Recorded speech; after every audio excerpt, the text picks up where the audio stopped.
Myron, you don't know why you got beat. You don't know if you ducked your head. You don't know if you stepped wrong. When a guy's just watching you, like for instance, when I was backing up Larry Brown, I would watch just him. And every series he'd come back and he'd say, were my hands high? Did I keep my head out? So there's a lot of communication that goes on. So what Tommy can do is tell Ben, you're not looking off the safety, you're staring down your receiver, stuff like that. Maybe, I want to be accurate, maybe Chaz didn't fire Babe. Maybe Babe had another job and said, I'm getting out of here. Because he'd be in a meeting with the quarterbacks. Chaz might come and stand in the back of the room and Babe would start sweating bullets. Because once in a while, Chaz might say, no, that's not right. Well, you know what? Make a guy sweat bullets when his boss comes in and says that in the dark. Coach Noll would make a lot of people sweat bullets, and he would come into the offensive line meeting room and do the same. Watch it. And when he came in, boy, the offensive line coach started coaching their tails off. I mean, they started coaching up everything. I mean, he had a way of intimidating you just by his sheer presence. Babe really saved me from getting my block knocked off in a bar in Cleveland once, but never mind that. Why would he do such a thing as that? Because he knew I needed it. Hines Ward needs one touchdown catch to tie Lewis Lips for fourth place with 39 touchdowns. Ward led all Steelers with 6 catches for 151. Last week, that's his second highest single game total of his career. Steelers and the Dolphins meeting for the first time since 1998. Yes, Dan Marino was the quarterback that afternoon here at Pro Players Stadium, and the Dolphins defense was too much for the Steelers. Dolphins prevailed 21-0. Today's opening kickoff is brought to you by Heffron Tillotson, your hometown team of investment professionals with almost 60 years experience in portfolio management. They know a lot about great returns. Excuse me, I was discombobulated here. I've spent all that time working on my famous index cards notes. There ain't no room in this booth for even your index cards, so I can't refer to them. But anyhow, did you mention the game played in what was called the Monsoon? I was there. That was 89. I wasn't here. You would play that. Yeah, you guys were both here. I wasn't. So Miami jumps off to a 14-0 lead the first period, then the rain hit right then. Wow! It was 85 degrees at game time, and it was so hot during pregame warm-ups. I remember thinking, it's going to be a long day.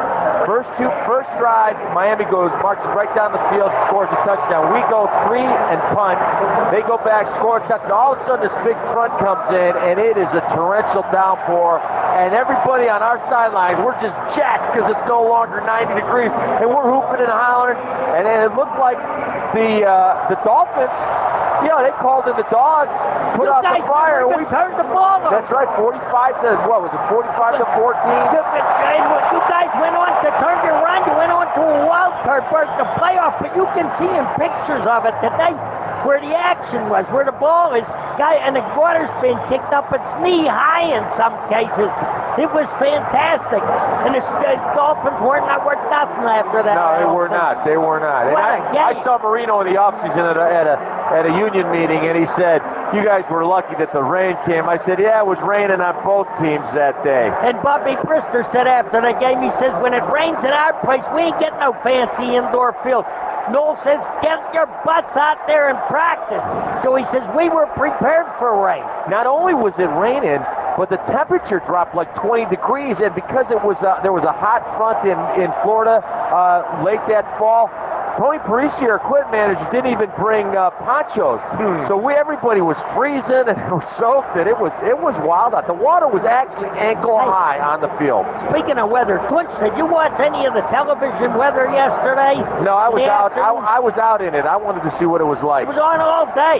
He and Wolf went out and walked in the hurricane, or the edge of it. Yeah. And today they were body surfing in Fort Lauderdale Beach. Could you imagine body surfing? These two whales on Fort Lauderdale Beach slapping around in the waves?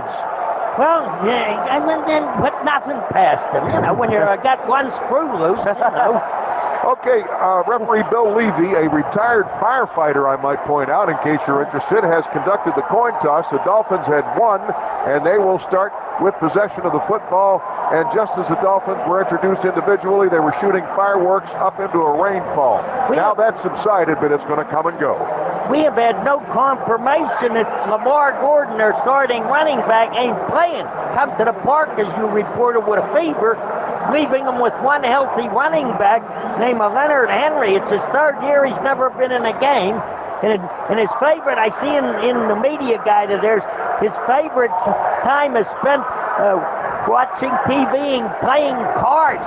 They might have had to get him out of a card game and suit him up for all I know. Oh, and by the way, I got a correction on the pronunciation of Pittsburgh Steelers number 81, the guy who was waived by Philadelphia.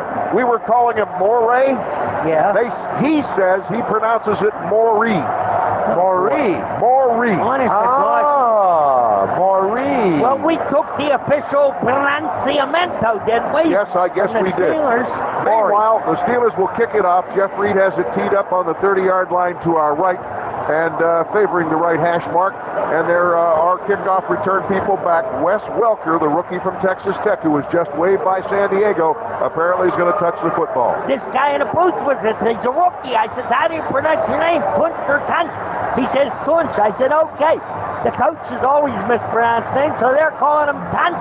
So now next thing I know, he's going by Tunch. Now I don't know what he is. It's Tunch. It's not quite what you say, and it's not Tunch. It's Tunch. It's an intermediate U. Yeah. Right? Okay. But Tunch rhymes with punch, and that's Gary Tunt's story. That's another story. Here's the run-up by Jeff Reed in this game between the Dolphins and the Steelers underway. Kickoff taken at the 14-yard line by Welker. Welker up to the 20, 25, 30, and down close to the 35-yard line. He found the crease, but then Sean Morey came through and knocked him down. Morey. Morey. Oh, that's what they told us. Morey. That's what he told you. Yes, Morey. He told the Steelers staff, and it was passed on to me. Okay. Well, your buddy Lamar Gordon must have kicked that fever because he's lining up in the backfield. Well, my buddy. Let's see how hot he can become here. You were concerned about his health. 1st and 10, Miami from the 35. And immediately a neutral zone infraction, but was Damian McIntosh moving before the Steelers got in the zone? Yeah, he was off a good second before anybody else even came close to moving. That's his first start today. They're starting him instead of Wade Smith, who gave up 2 sacks and had a pretty tough time last week versus the Cincinnati Bengals. So following a kickoff return of 21 yards by Welker, there's a 5-yard penalty, 1st and 15, Dolphins from their 30. A.J. Feely in under center. Fakes the pitch, bootleg to the right. Man is open with the football up to the 35. It's loose, and they pile up for it. Who's going to come up with the football? The Steelers have it at the 30-yard line. Pittsburgh has the football. Catching the football was tight end Randy McMichael, and he coughed it up on the hit by James Farrier. That was Chris Chambers who caught the ball. Donnelly. Oh, it was Donnelly. Yeah. Donald Lee. Okay, well, I hit them all, so we got all 3 tight ends. It's numbers. You can't tell on these guys. That's Donnelly, it was Donald Lee. Chris Hope with a big hit, punched it out, and James Farrier fell on the football. Pittsburgh 1st and 10 at the 30. Chad Scott, man. Did you see Chad Scott? That's the way you tackle. You put your helmet on the ball, and that separated the ball right there. Big Ben Roethlisberger, broken eye right, motion from the right by Hines Ward. Play action fake, and Ben is back. He looks, runs out of the pocket right, steps up under a rusher, throws the ball. It's intercepted inside the 20. Ben just threw it right into the interceptor's hand, and Miami has the football. Patrick Surtain, the 2-time Pro Bowler, stepped in front of a Steeler would-be receiver, if indeed there was one on that sideline. So Ben is fighting back on 1st down, and I'm saying, well, you want to dispute the assumption that the Steelers are going to run the ball because Ben Scream is going up against the defense, pass defense that leads the league. No, they got to throw the ball, and the guy throws it right to him. Well, it looked like he was trying to throw the ball out of bounds after he shook off a possible sack, but then he threw it right to Patrick Surtain. Well, here comes Miami again. This time 1st and 10 at their 17. Stretch play to the left, but not much running room for Lamar Gordon because Aaron Smith is there waiting for him, and the play will gain nothing. Well, let's give him a yard to the 18 at 2nd down and 9. I mean, you figure you want to at least get the guy into the game, the Roethlisberger, hands on the ball a little, hand it off to a running back or something, get him loosened up. It's his first start, you know. So you got to go. Got to be daring. Well, Wonderful. the first two plays of the game are both turnovers. Don't be surprised if all we see is run the rest of the game. Well, it's second down 9. Feely sends his wing back, the tight end in motion into the backfield. Play action fake, he's going to throw it. Down the middle, the pass is caught at the 29-yard line. It's a first down for Miami. They needed 9, got probably 10. Larry Foote made the tackle on the pass receiver, Donald Lee. Let's go to Craig Wolfley on the sideline. Wolfman, what do you have? Yeah, guys, on the interception, Ben Roethlisberger was trying to hit Steelers fullback Danny Kreider. He immediately came over the sidelines and went to Kreider and said, hey, it's all on me, bud. It's my fault. That helps. Well, Donald Lee. Confessions are being taken on the field. Wonderful. Donald Lee holds the ball this time, and Miami from their 28 with the first down. Second man with the football. That's Gordon, and he comes up over the 30 to the 31 for 3 yards. Kimo von Oelhoffen. Now the back judge throws a penalty, and he's signaling a face mask infraction. Personal foul. Face mask, number 67, defense. 15-yard penalty. Automatic first down. So Kimo is guilty of grabbing the face mask of Lamar Gordon. And that will give Miami great field position after a 3-yard gain. That's tough because they had all the holes pretty much stopped up in there. They did, but you know that guy Lamar Gordon hit the middle of the line and nobody tackled him and he went down. Well, he ran into Casey and then he was falling forward, and that's when Kimo put the mascus on him. Steelers are in the backfield and nowhere to go for Gordon, and Clark Hagan's first man to him on the run blitz, and Joey Porter coming from the other side helped to secure him. Forward progress is going to be a loss of a half yard, so we'll call it second down along 10. Was Porter trying to snatch the ball away from him, Tunch? You know, that's one thing that the Steelers always do, Myron, is the second guy in on the tackle, he starts going for the ball. He wants to strip the ball. And right now, you know, on the first down league, was stripped of the ball by Chad Scott. The Steelers kind of smell blood. When you get that first turnover, it gets everybody excited. Wing back left goes in motion to the right. Now back to the left is Randy McMichael. Play action fake. Feely a blitz. He throws it long down the field. That pass will be intercepted at the 20-yard line. A leaping interception forward to Shea Townsend as he took it away from the Miami receiver. That was Chris Chambers. I'll tell you what, Shea had him covered all the way. Beautiful coverage. Nice high and deep from Pro Player Stadium. Steelers football continues with its game scoreless. The Ford 500, the Freestyle, the Mustang, and the Super Duty. Back at the Pro Player Stadium. Easy for you to say. You know, I was talking to Shea Townsend, and he told me that he really respected Chris Chambers' speed, but he wasn't sure that Feely gets enough time to get it downfield. And that time, he gave him a nice push, and he was a perfect place for that interception. Steelers from their 20. Ben steps in with trips left. The give, the straight ahead to the Deuce, cuts it back to the right, and Deuce has 6 yards. Wow. Brian Robinson, left tackle, made the stop. He's playing in place of the injured Tim Bowen. Why'd they run that play when they had the ball first down at the Miami 30 after a Miami fumble? I agree with you, Myron. I don't know that I'd want my rookie quarterback throwing on the first play of his first start. I want him to run the ball. Yeah, get loosened up a little, right? Flex is the only man outside the formation. 2 tight ends. Tillman to one side, Reamersma to the other. Kreider grabs right. Miami shows run blitz, and the give is to Deuce, and they do blitz, and he keeps the legs moving and gets maybe a yard and a half, when otherwise he would have been stopped for a loss. Run support, Patrick Surtain, the cornerback, 7th-year man from Southern Miss, came up and made the stop for Miami. It's third down, and we'll call it about 3 and a half. Let's see where they spot the football. Thomas, I'm sorry. Go ahead. Zach Thomas, nobody shot, had the Deuce in the backfield. The Deuce ran through it. Would you believe this is the first third down opportunity for either side? Against the nickel, shotgun. Here's Big Ben. He's back. He fires. The pass is caught on a diving grab by Antoine Randall, and Pittsburgh has a first down up around the 32-yard line.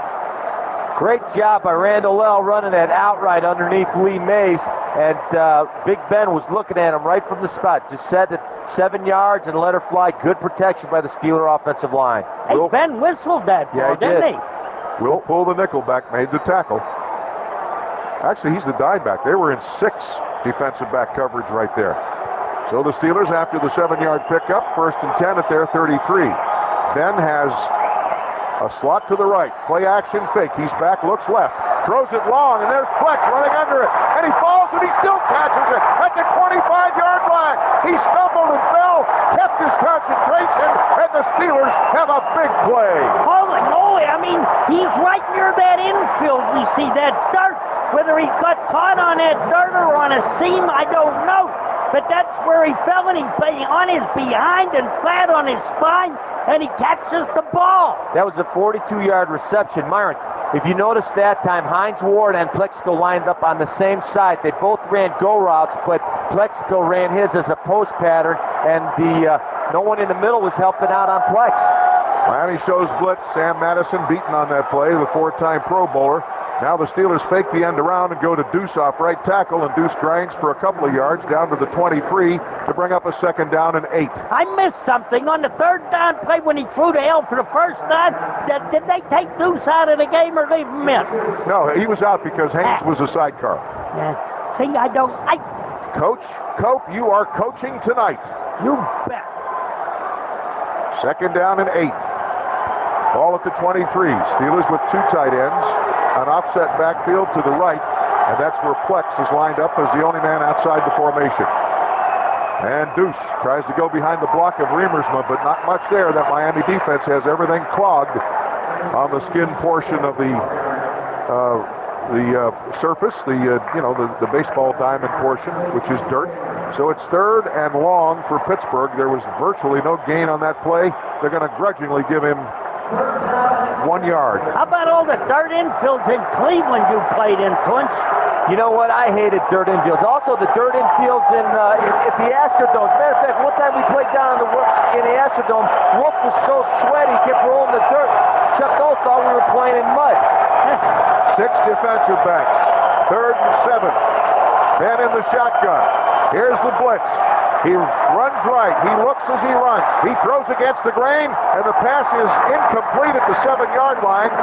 Jeremy Tooman tried to come back on the ball, had a defender on his back, but they say the play was a clean play, and now the field goal unit is on for Pittsburgh. The throw a little low. You know what? That makes me nervous. Whenever you're rolling to your right and then throwing back across your body. See, he was beyond the numbers, and Jeremy Tooman was inside the numbers, so he had to actually throw back across his body. Right, Whenever you do that, when you're rolling to that side and you throw back across, you could get that picked off. But that looked like interference on one of those replays there by Will Poole.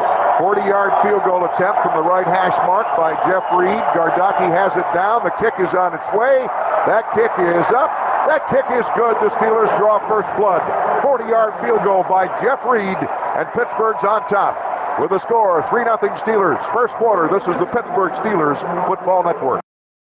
Well, the Steelers used up a little bit more than 4 minutes on that drive. 7 plays, 48 yards, and booted the field goal. And dear Tunch, you said something about the pass to Plexico, the big gainer, the 42 yards. Well, it was badly underthrown, fellas. And one of the things about Ben is he's trying to make good throws, perfect throws, and a lot of time he babies them. He even said that after last week's game. And everybody from his coach Mark Whipple saying just cut it loose. And if he would have cut that one loose, that would have been 6 to Plex. But it was so badly underthrown that Plex had to wait for it and ended up falling down.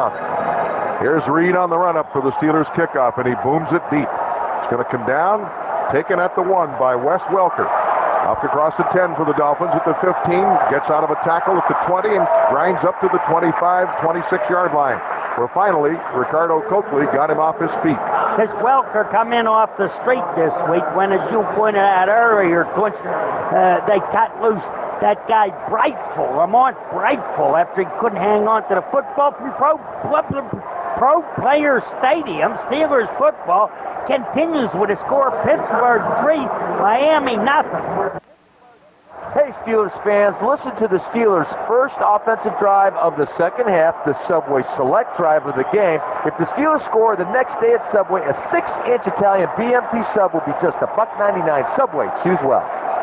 The Steelers scramble around, and there's movement on the offensive line. I don't think the Steelers were in the neutral zone, so let's see. Looks like McIntosh again. That's 10. Damian McIntosh, one more time. That's his second one of the day. This is his first start. He's coming off a bad ankle. Wade Smith was the starting left tackle the first 2 games. They benched him because he struggled last week versus the Bengals. Chemo darts across the line to make sure they call that guy for a move. So it's 1st and 15 from the 21. Reverse motion back to the right by tight end Donald Lee. Play action fake, bootleg, steps out of the pocket, does Feely, starts to run forward. He's going to throw it on the run and intercepted. Troy Polamalu at the 50. Still on his feet at the 45.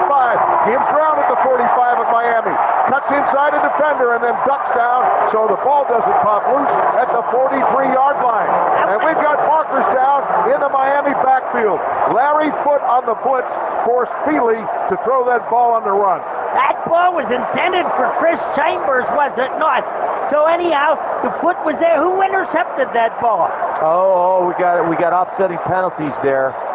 It looked like an illegal motion and a personal foul roughing the passer on the Steelers. They're discussing it right now. That was the initial.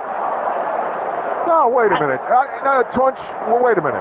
Can you have roughing the passer when it appears he's going to run the football? You know, shouldn't it be off? Illegal forward pass, number 7, beyond the line of scrimmage. He was beyond the line. There is no roughing the passer. Thank you. He was the runner beyond the line. Call, Phil. Intercepted in Pittsburgh. I have a reason for asking is, one, I don't know. Who intercepted? That was Troy. All right. So now we've got Polamalu there, and Chris Hope is blocking for him. And he blocks Chambers, the intended receiver, and almost a fight between them on the field. They separate. Each goes another way. Here they come again, and Hope blocks him again. Blocks Chambers. You never see. Bill, that was great. You were all over From Pro Player Stadium, Steelers football continues with the score Pittsburgh 3, and they're in the other guy's territory. The other guy's nothing. Off to Deuce, he drags to the 40 to the 35, close to a first down. I do believe he's got it at about the 33-yard line. Moreland Greenwood, 4th-year linebacker on the strong side out of Syracuse, a former 3rd-round pick, brings him down. Is it a first down? It appears to be. Big hole off that left side. Alan Panic, I think, planted some guy. Yes, he did. And the ball is at the 33-yard line. First down. All this after Troy Polamalu's first career interception as a Pittsburgh Steeler, last year's number 1 pick. Steelers go 2 tight ends, and the only receiver outside the formation, Hines Ward, motions through to the left. The give to the Deuce behind Kreider off the left side. He doesn't have much running room, and he's going to get back to the line of scrimmage, and that's all. Brian Robinson, the left tackle, backing up Tim Bowens, who's hurt. Robinson makes the stop for the Miami Dolphins defense. By the way, A.J. Feely, the quarterback for Miami, hasn't thrown an incomplete pass yet. He's thrown 4 passes, 2 to his own guys and 2 to the Steelers. Yoy and double yoy. 2nd down 10. Wide side to the right. Slot formation. Broken eye that way. Big Ben steps in. Steelers up 3-0. Here's a blitz, and Deuce runs into the teeth of it. He's going to be hit and dropped at the 33-yard line. Again, Brian Robinson made the tackle for Miami. So it's 3rd and 10. That time you saw Deuce is trying to cut that play back. They run this play they call the stretch, and everybody tries to get a hat on a hat, and then Deuce will try to cut it back to where he sees the crease. That time, no crease. Great pursuit. Third down, they take Deuce out. That's Veron Haynes' job, Myron. He comes in at 3rd down. That's his job. Everybody involved. Now Big Ben in the gun. Veron Haynes to his right, faces the dime defense and sends Randall L. in motion, settles off the left side. Here's the shotgun snap. Ben steps through, runs to his left, pump fakes, throws it down the field for Randall L., and he can't hold it inside the 15. The defender went up with him, and that was one of the 5 or 6 defensive backs. I think it might have been Reggie Howard who was step for step with him, and Randall L. just couldn't quite climb the ladder and pull it down. Well, initially, Ben's looking to his right, fellas, and then he feels the pressure from his right side. He scrambles to his left. Now, the whole time he's scrambling, he's buying himself time, and then he sees Randall L. Randall L. takes off for the end zone, and that was almost a nice play, but it was incomplete. Line of scrimmage at 33. The Steelers in punt formation with a 3-0 lead. Schneck with a good snap. Gardocki pooches it. The left footer has the tail dragging. And it's going to hit inside the 10, go down to the 5. The Steelers have it surrounded, and they down it at the 5-yard line. Matt Cushing is on the scene. And the rain is much more prevalent right now. Not only that, it's heavier. What do we got? Yeah, from Pro Player Stadium, Steelers football continues with his 29-yard punt inside the 5. The score, Pittsburgh 3 and the Dolphins nothing. Miscommunication. Last week, Seth McKinney, the center, had problems against Cincinnati. Watch for it. One back look after the down punt by Veron Haynes. The Dolphins from their 5. They give it to Gordon, and Gordon grinds up to the 10. No, it's Leonard Henry. There he is, the second-year man out of East Carolina. Larry Foote drags him down, but he found a crack off the right side, and he's up to about the 12-yard line for 7 yards. They got him out of the card game. Second down. We'll call it 3. The ball at the Dolphins' 12. The rain eases up a little bit, but it's still a pretty good downpour. Wing back to the left, motions right. Feely turns and hands it off to his running back, but the Steelers have all the holes clogged, and referee Bill Levy throws a flag from behind the formation. Aaron Smith is going to get credit for the tackle, but the Dolphins are accused of holding by Bill Levy. Well, Seth McKinney, the center, had the habeas corpus on Casey Hampton, because if he doesn't, Casey Hampton makes the tackle 4 yards deep in the end zone. And folks, it is pouring. Holding. Number 69, offense. Half the distance to the goal. Second down. Oh, they got Whitley. Well, maybe it might be a number identified. Oh, it was Whitley. It was Whitley. Whitley blocked down on Casey Hampton, and man, did he turn him around, horse collar and everything. So the ball's half the distance. Back to the 6. Second down and 9. Motion by McMichael, the tight end, into the backfield. The given, we got the Steelers surrounding the football and nowhere to go for Leonard Henry. And Leonard is corralled by Casey Hampton and Kimo von Oelhoffen. I tell you, Kimo, man, he stood tough on that one and then got help. He was taking on like 2 guys and just standing there like, I dare you to move 1 inch on his infield. Loss of 1 brings up a 3rd down and 10. Boy, this is where you'd like to see Joey Porter working on Damian McIntosh. Wolf was talking about how they're making their communication signals late. Steelers aren't going to any exotic package. It's a normal set. 3rd and 10 from the 5. Feely back from his end zone to throw it. Swing pass out of there, and it's overthrown, incomplete. He tried to hit Henry in the left flat, and it was just upstairs, and between that and the rainfall, that was a tough order. I'll tell you, Henry, of course, is wide open out there. Not to say he's going to gain more than 2 yards, but that guy overthrew him by the length of, not my arm, the length of Wilt Chamberlain's arm. Left or right? The length of your body. All right. 4th and 10 from the 5, and Matt Turk, the 10th-year man from Wisconsin Whitewater, punts out of his own end zone. The Steelers let it hit. It takes a Miami bounce out across their 45, and it'll settle at midfield.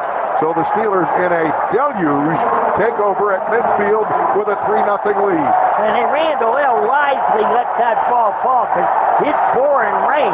That ball's wet, and you don't want any parts of it, right? That punt left a divot. I mean, they're picking that right here. I'll tell you what, that went straight up in the air and came down tail first. And now this is where it starts turning into an all-running game, man. You want to start pounding it with the deuce. This rain's coming down like 1989, was it? Yep. It is a tropical monsoon. 45-yard punt, the Steelers at midfield out of an eye. Deuce gets the call. Hesitates in the hole, gets low, and gets about 4 yards down to the 46. The Deuce on the loose is pinned down by Brian Robinson. You know, a sports columnist, I couldn't believe it, in one of the papers here today, ripped the Dolphins for playing this game tonight. They said all those people who lost possessions, one thing and another, they can't come to the game, so their tickets ain't worth nothing. That is such a bum rap. Those people are probably glad to sit down and watch it on TV after a hectic, tiring, exhausting I day. don't think so. I think if I had tickets to this game and I had to stay home and take care of my house, I wouldn't want to lose them, so I'd want them to play another day later. Second down along 6, a little slip screen to the right, and with the football, Hines Ward, but he's upended after a very short gain on a flying low tackle by Will Poole, the dime back. It's 3rd down, and we'll call it. Well, let's see where they spot the football. It's going to be a no-gainer, so we'll call it 3rd and 6. I think, Myron, if I were the NFL, if I was the Dolphins, I would have preferred, and this would have been horrible for the Steelers, but I would have preferred to make the decision way back on Friday or Thursday and say we're going to play this game Monday night. The rain is torrential. Ben in the gun against the dime. Pinching motion from Hines Ward left. Delayed blitz. Ben holds his ground. Throws it wide open with a football. Hines Ward, first down with a marker down inside the 30, down to about the 23-yard line. Let's see why the marker is down. Meantime, he throws that ball to Hines Ward, and it's inside of Hines behind him. Number 23 defense. Penalty is declined. Result of the play, first down. Hines turns inside and makes the catch nonetheless. And then I tell you what, here comes the guy to make the tackle, Jimmy Weiler. Hines hurdles him. He hurdled him like he was in the Olympic hurdles. A 24-yard pass play. Big Ben on 3rd and 6 hits Hines Ward. Hines Ward, another terrific job, and here come the Steelers from the skid portion of the field. 1st and 10 at the 22 of the Dolphins. Pittsburgh up 3-0, trying to get more. And this rainfall is just absolutely heavy. Deuce has to hesitate in the hole, and he's going to lose about 3 yards. Junior Seau, the 12-time Pro Bowler, the great linebacker from USC, a former San Diego Charger, he makes the stop for the loss on the play of 2 yards. You know, Junior Seau is the kind of guy that plays his own defense. You got 10 guys playing gap alignment, strict gap alignment, and then you've got Junior who kind of freelances. Now, he's going to make some big plays in the backfield like that one when you freelance, but he's also going to get caught out of position at times, and you can really gash this Dolphins defense when he is. 2nd down, 12 at the 24 of the Dolphins. The turn by Big Ben, the give to Deuce. Deuce trapped in the backfield is going to lose a couple of more yards. He fights his way for maybe a 2-yard loss, where it could have been 4 or 5. Moreland Greenwood had a hold of his ankle. And deeper in the backfield, Zach Thomas grabbed his ankle as well to slow him down.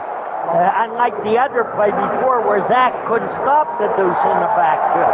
You know, one of the things about the way Zach Thomas plays, he lines up deeper than most of the linebackers. He's at about 7 yards. And as soon as he reads the play, he takes off where he thinks the play is going to go. So sometimes it's tough to get an angle on him. Rain lets up all of a sudden. And we've got a stoppage of play at 57 seconds left of the first quarter. The mud on the infield there has a kind of a shimmering effect. Satiny. We had a timeout call. Apparently, Yeah. Did Pittsburgh call the timeout to regroup here? A shimmering what kind of? Facing a 3rd and 14? No, Miami called a defensive timeout. 3rd and 14. The mud, the drops are falling on it, and it looks pretty. If you like It mud. doesn't look pretty from the field level, I'll tell you right now. The lights, I said, it's dabbling. How's that? It's dabbling? Dabbling, I said, not dabbling. Ball at the 26-yard line, 3rd and 14. Big Ben in the gun against the nickel. Ron Haynes to his left. Jeff Hardings with a snap. Big Ben steps up in the pocket, and he spins around and gets away from the tackler, throws the ball away. A terrific play by the rookie quarterback to take the heat out of his own kitchen. And the field goal unit is on as the Steelers will be kicking from the dirt surface. I think that was David Bowens who had him, not the Tim Bowens who's out with an injury, but David right. who had him down low but couldn't hold on to him. But so what? Well, you know, they're only leading 3-0. Get them moving, get some points on the board. They've been down there enough, right? This is going to be a 44-yard field goal attempt for Jeff Reed from the dirt surface. Gardocki holding, Schneck with the long snap. Let's see if everything works here in a decreased rain, but still a pretty good drizzle. Watch for a fake. The ball is down. The kick is on its way by Reed, and it's not going to make it. It's wide right by a ton. And the Dolphin defense rises to the occasion, put the Steelers in reverse, and they miss the 44-yard field goal. Well, you know, when you have to set the mud down, you set the ball down on the mud side, you can't get the plant foot that you want. And on that one, Jeff Reed just pushed it to the right. I thought sure it was going to be a fake field goal, because why would you want to punt out of that mud? I mean, Well, you would. out of that Well, you know, I don't. If you fake it, you've got to. you know, the problem is you've got to handle the ball a couple times. Otherwise, you either run it or kick it or punt it. Miami starts from their 34-yard line, trailing 3-0. The second man gets a hold of the ball, and he comes through the line with a good head of steam. That is Lamar Gordon, and he gets up to the 41-yard line for a 7-yard gain, hit hard by Chris Hope. And he's down. Lamar Gordon is still on the ground. As he squirts through that hole, Steelers overrun the play. He cuts it right between the right guard and right tackle. Chris Hope comes in there and just nails him. That's a clinic on tackling. That's the way you tackle. We've seen the Steelers tackle. They didn't tackle well last week. They're tackling very well today. But ball on the head on the ball and everything. But now they may be down to that one running back, Leonard Henry, if he ain't playing cards in the locker room. Gordon has on 4 carries. He's gained only 11 yards. Does that include that run, Tim? Yes, it does. And it looks like a shoulder or a rib injury to Lamar Gordon, who reported to this game with a fever. And he's laying in a wet puddle with his fever. Oh, yeah. Man, was that a beautiful tackle. Right on the shoulder. That helmet, we put that right on the shoulder. Well, Lamar's on his feet now, and he's getting some help. They're leading him off the field. He actually let go of that ball after he hit the ground. They're holding that arm. So it's either the shoulder, the pectoral muscle, or maybe the clavicle. Good call, Billy. They're holding the left arm akimbo. Yeah. Well, it is akimbo. What are you laughing for, Nick Delcrack? 2nd and 3 at the 41. Leonard Henry is the lone setback. A.J. Feely to the audible with receivers to both sides. Steelers show blitz. Here's the run. And it is Henry driving for the first down. Up over the 45 to the 46 to the 47-yard line. Joey Porter brings him down. Needed 3, got 6. On the final play of the quarter, and the downpour is unbelievable. That's the end of the first quarter here in rainy Miami. With a score, Pittsburgh 3, the Dolphins 0. Down to the field, and stormy Craig Wolfley. Well, I'd like to say partly cloudy with a little sprinkle, but it's pouring down here. And I'll tell you what, the infield area has turned into a quagmire. My uncle was a dairy farmer. It looks like what was behind his barn after all the cattle came through. I can't go into the tunnel, guys. It's a matter of pride because the cheerleaders are still out here. You stay on the field. You're getting paid to be out there. I'm staying on the field. Oh, Mike, it's coming sideways, and it's in sheets. This rainfall. It's unbelievable. They took Lamar Gordon into the locker room to probably get an X-ray on that shoulder. Dolphins going right to left from their 47 on first down. The Steelers are disrupting the play, but a good job by Henry to sidestep the first wave. Leonard Henry runs into the waiting arms of Joey Porter with a 3-yard pickup. It's 2nd down and 7. Any advantage in them punch running out of an eye in that slot? Yeah, because it gives the tailback more time to find where the hole is, because sometimes in the footing's so bad, what you'll see happens, the offensive line will come off the ball and they'll run into the defensive line and they'll try to start churning, and the hole starts opening late. Steelers show blitz, but here's the run, and the Steelers have him hemmed in, and he gets out of there, and then he takes a whack as he gets back to the line of scrimmage. Leonard Henry had nowhere to run. Porter, after Hampton spun him around, dropped him at the 50-yard line. Hampton coming there like a 10 bowling balls melded together. I'm telling you, he hit him in the backfield, didn't bring him down. He regained his balance, but so what? Right now, Seth McKinney has all he can handle with Casey Hampton, and you cannot block Casey Hampton man on man. That's why we're seeing Casey Hampton in the backfield more than a Dolphin fullback. 3rd and 8 at the Miami 49. Feely to throw the ball. In the rain, the pass is intercepted and dropped. Oh my goodness. That was McMichael, the intended receiver. Deshae Townsend stepped in there, got 2 hands on the ball, and it slipped out. What did he play that beautiful? He laid there in waiting, jumped in front of the guy, perfect timing. It's a wet ball, though. Yeah. Well, you can forgive him that. Yeah, he's not forgiving himself. He's still talking to himself. As a matter of fact, he picked it up after he dropped it and acted like he really didn't drop it. Antoine Randall standing back on the dirt. Punt formation for Matt Turk, and he launches it up into that heavy rain. It's going to go down near the goal line and go into the end zone for the touchback. A 51-yard punt by Matt Turk, but a net of 31 as the Steelers start from their 20 with a 3-0 lead. From Pro Player Stadium, Steelers football continues in rainy Miami with a score: Pittsburgh 3, the Dolphins 0. Now, go back 2 plays. It's 3rd and 7 for Miami. If Deshae hangs on that interception, nobody stops him. He goes all the way. But again, you got a big Jacques Cousineau to hang on to that football down there in this water. You know what, Myron? The problem is that whoever turns the ball over the least in this game is going to win a game, and that's the kind of thing that's going to put it into the other team's thing. You cannot turn the ball over, and when you have an opportunity to come with a pick, you got to. Now we have some movement prior to the snap, and the Steelers are guilty of an illegal shift. The bus was in the backfield. Reamersma appeared to be the guilty party. Yeah, Jay jumped, and he pointed. He did a nice fetch and move, though. He pointed it to Jason Taylor. Said, hey, he was the guy that moved, but they got Jay Reamersma. Jason Taylor, of course, the Woodland Hills product.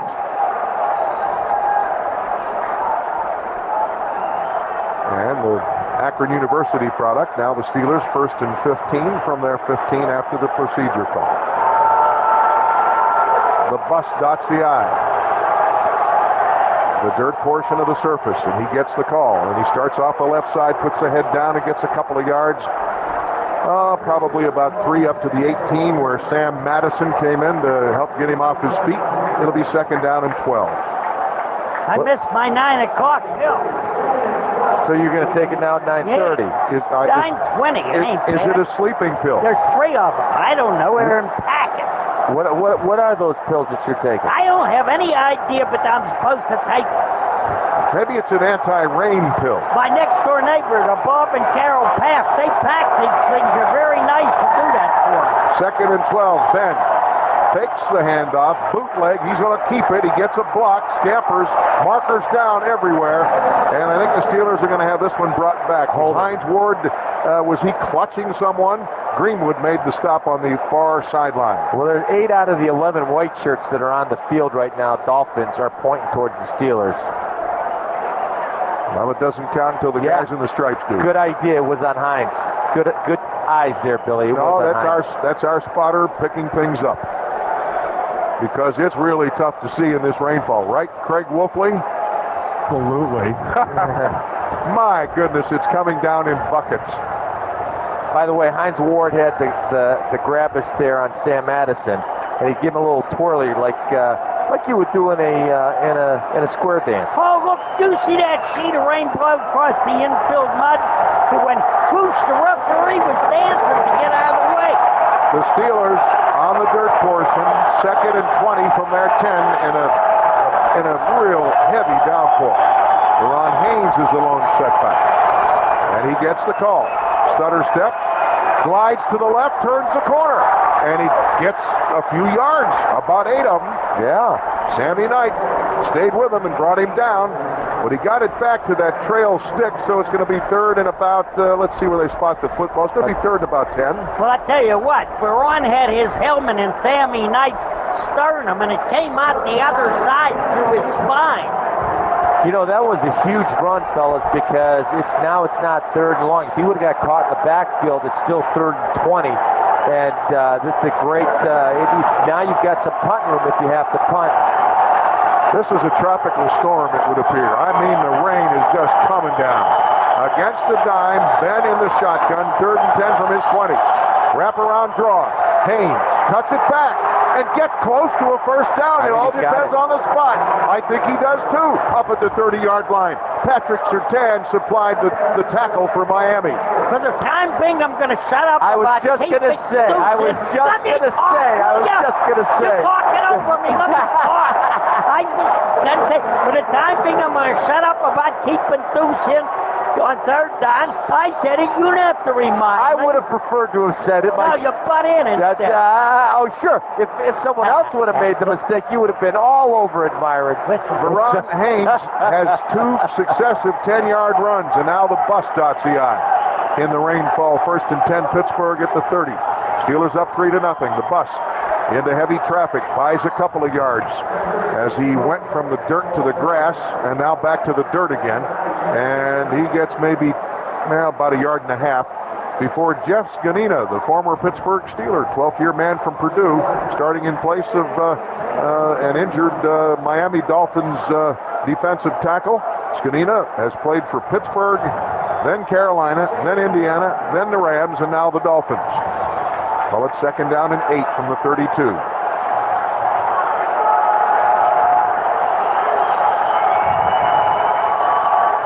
Jerome Bettis gets the call. 2 hands on the football, but he runs into heavy traffic and loses 2 yards. Jay Williams crashing down from a defensive end post, makes the stop, and now the Steelers have a 3rd and 10. And then Jay Williams is talking trash to Jerome. You notice, guys, they're flip-flopping Jason Taylor. He lined up on the left side there. He normally lines up on the right side. That's, I think, his 2nd or 3rd time at the left end position. That Jay Williams could afford to talk there because he give the bus a smack. Miami goes to their dime package, and the Steelers will have a 1 setback slot left look. Ben is going to work under center on 3rd and 10 from the 30. Ben, stretch play with the football.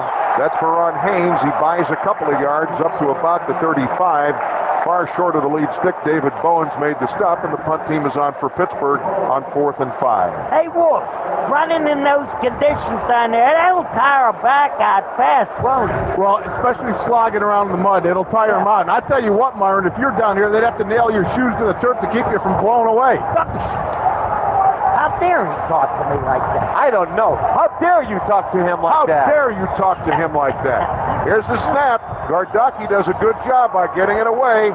Wes Welker takes it his own 22. Starts to his right, tries to cut it back, and down he goes. Clint Freewalt made the first hit, and down he goes at the 31-yard line of Miami. Nice tackle by Clint. From Pro Player Stadium, Steelers football continues with a score. Pittsburgh 3, Miami nothing. Well, here are the late games today. NFL scores from the Budweiser extended coverage scoreboard given to you in a flash. 1st and 10 at the 31. Steelers show blitz. And it is a run blitz, and with the football trying to bounce it, and a good job by Leonard Henry to bounce it out to the left and get about 4 yards on the play. Troy Polamalu is the man credited with the tackle for Pittsburgh. Well, okay, San Diego. Denver licked San Diego 23-13, beat them by 10. Indianapolis by 6 over Green Bay, 45-31. And Seattle tattooed San Francisco 34-0. All of those finals. 2nd and 6, Miami from their 35. Feely with a stretch play left. And squirting through the hole is Leonard Henry, and he's very close to a first down as he crosses the Miami 40 and gets up to about the 40.5-yard line. It'll be 3rd and short. That's the 3rd tackle that Casey Hampton's missed in the backfield. He swims right over the center, and he almost gets Henry, but he just flies off the top. I guess Henry is so slick with the wet jersey, that Casey Hampton ended up missing him. It appears to be 3rd and inches for Miami as the ball is out across the 40, so we'll call it the 41, but statistically Leonard Henry gets 5 yards on that carry. They're going to bring the chains in just to make sure. And as we called it, it's 3rd in the length of the football. At the 7:57 mark, 2nd quarter, Phil Hillgrove, Myron Cope, Tunchilkin, and a rain-soaked Craig Wolfley on the sideline. Now Oakland is leading Tampa 6-3. What period is that in? I don't have the period. 2nd period, okay. So let's see what happens on 3rd and inches. Feely with a sideline huddle, and he's just getting back there as referee Bill Levy signals ready for play. So the play clock is winding, but there's still plenty of time. 17 as the Dolphins break the huddle. Pretty tight formation.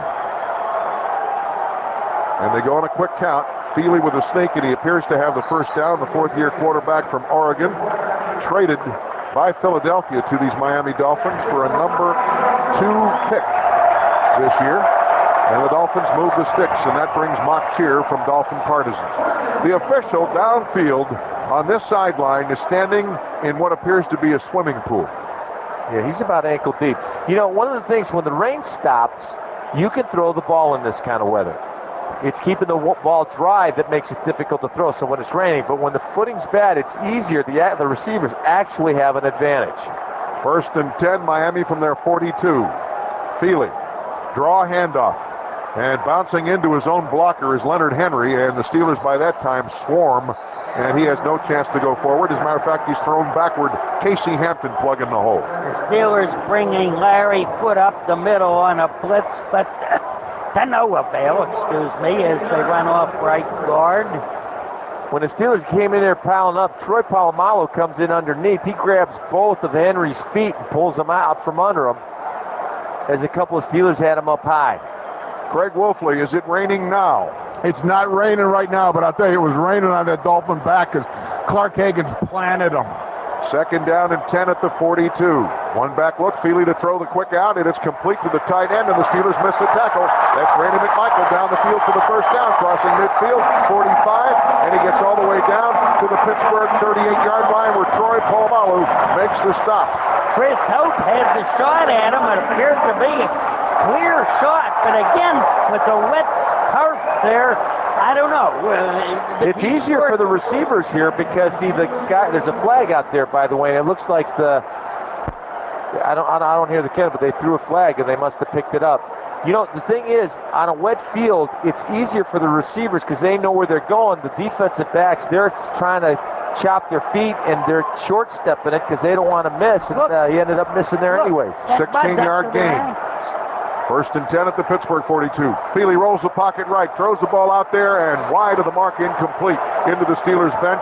Marty Booker was out there. He was open for the moment, but that ball appeared to slip as Feely, moving the pocket, threw it on the run, incomplete. You know, when they line up in that mud there, the water's up to some guys' ankles. Look.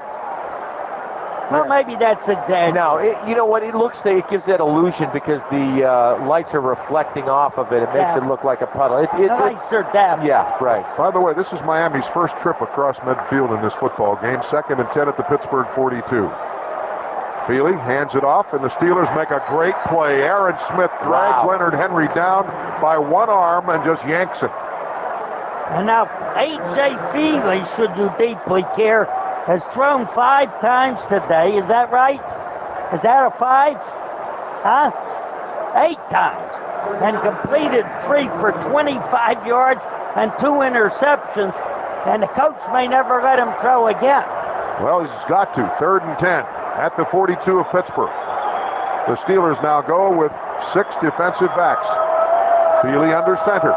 Motions his tight end right. Hands it off, and the Steelers are all over Leonard Henry.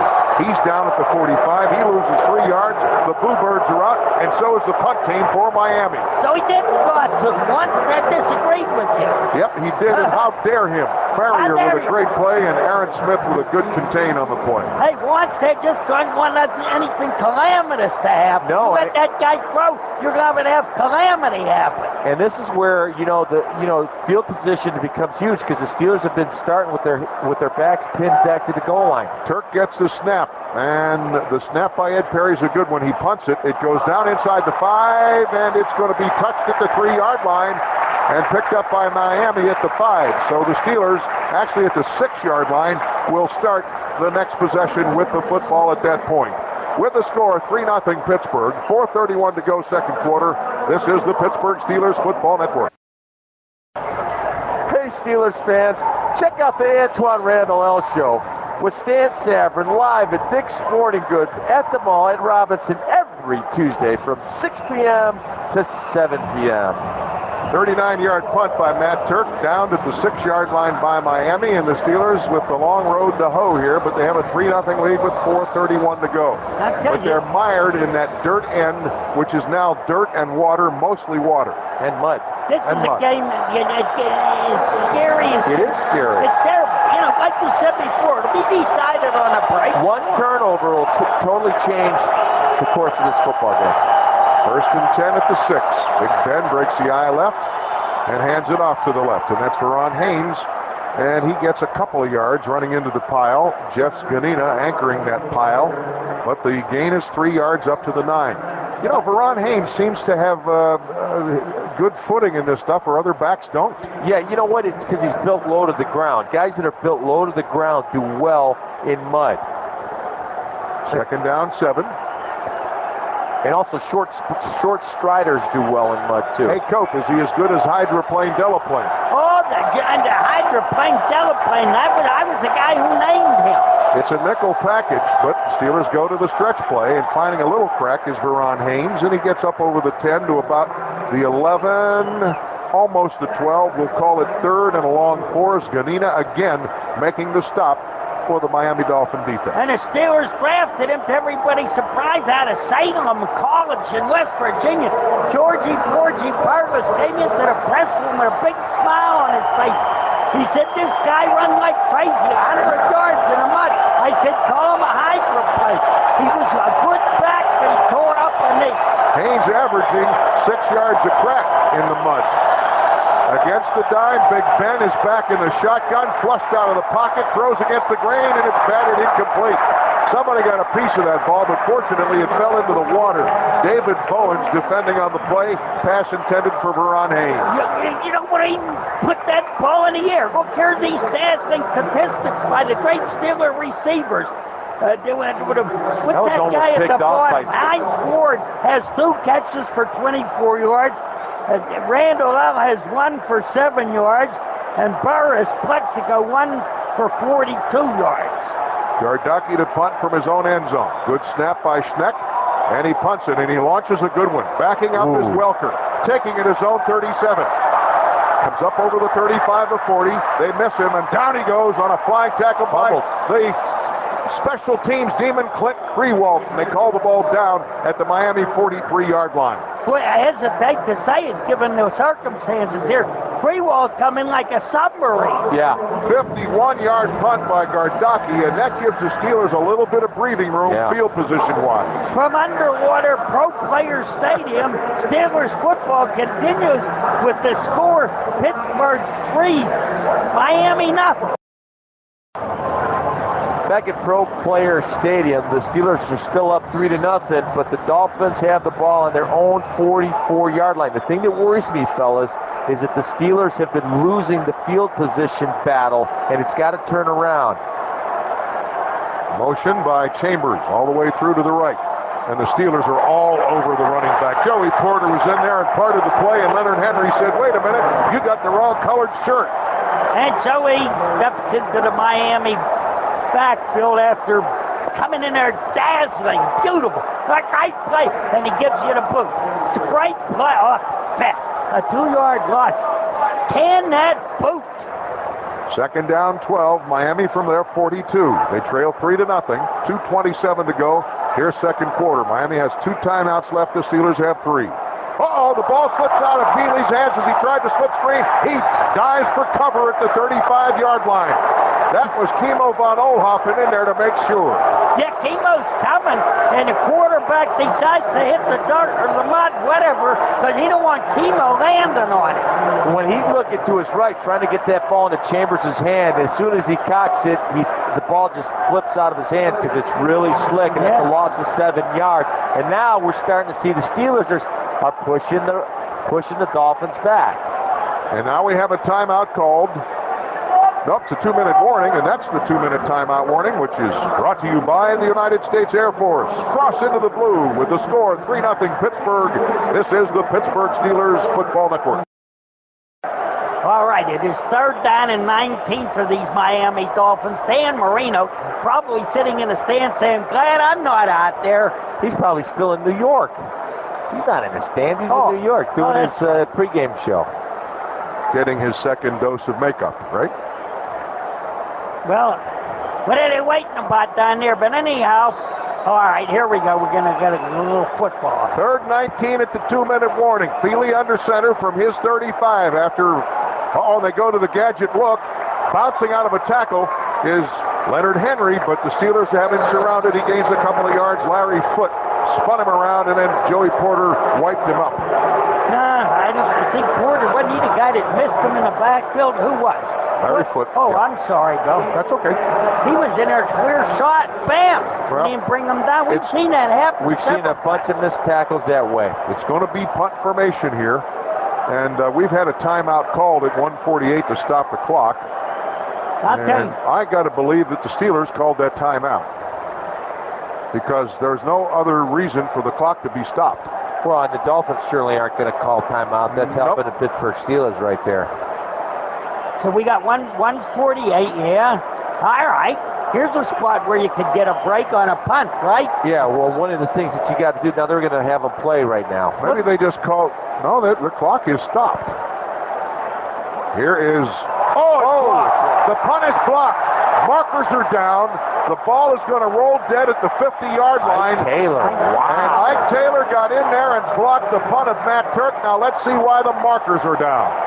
See, I told you he could get a break on that punt play. Ike Taylor was in like a shot.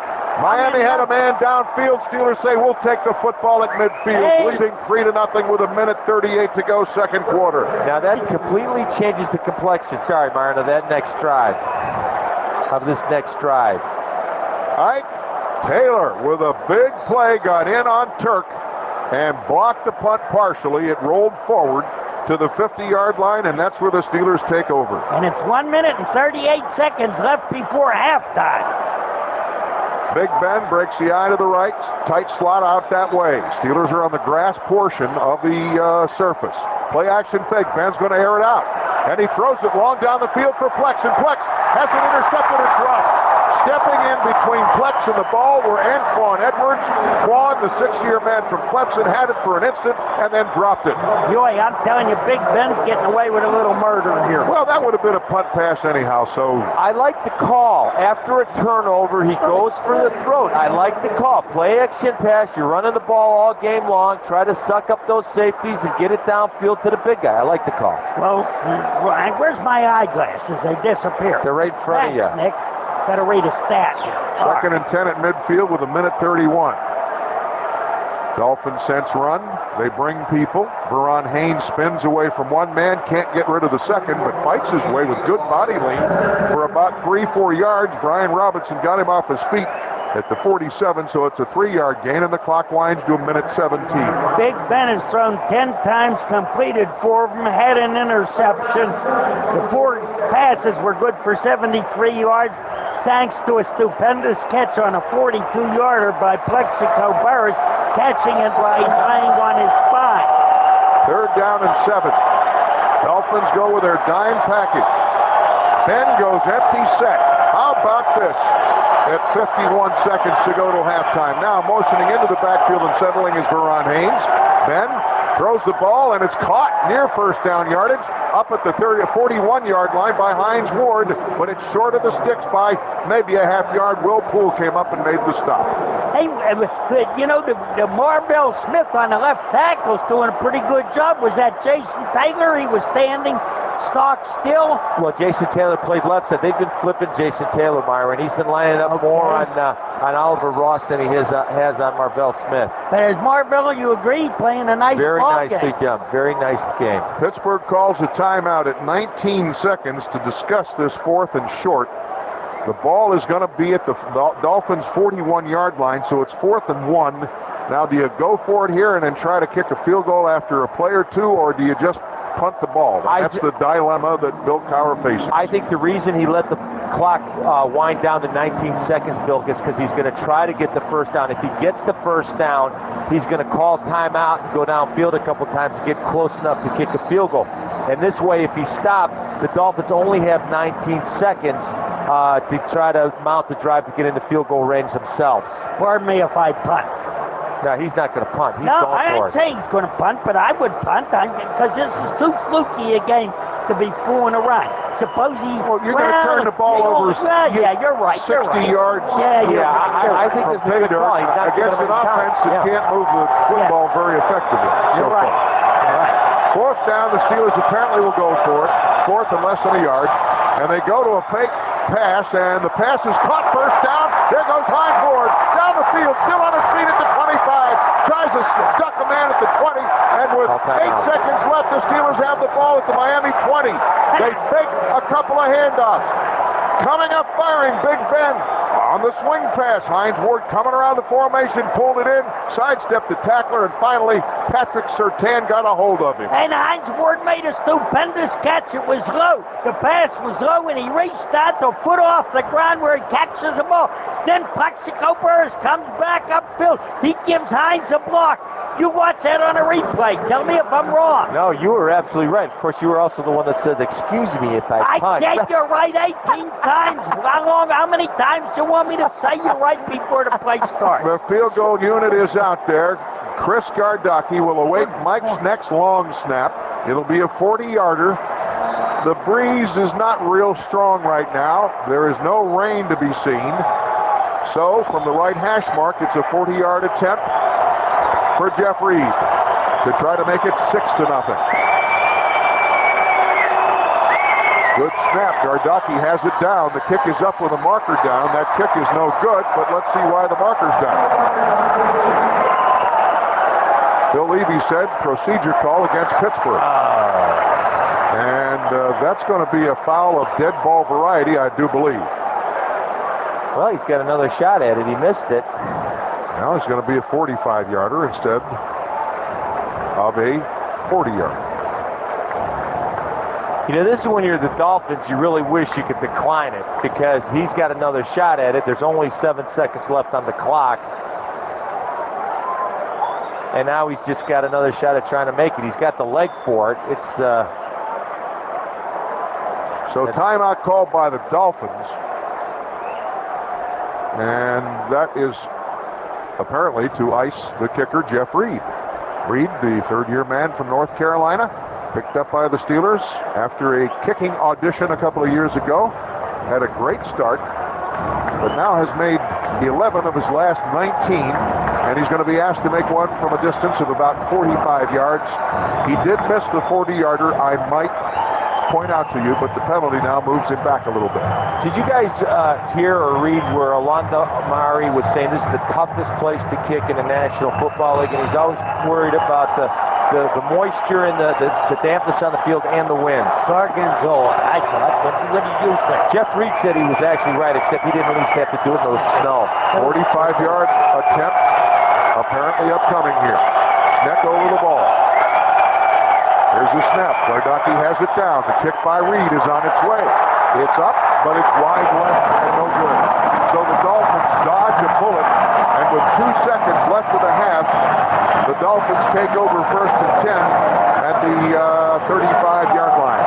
The snap was maybe a hair low. Yeah, he had trouble putting it down. Looking at the replay, the ball had to be scooped up to be held.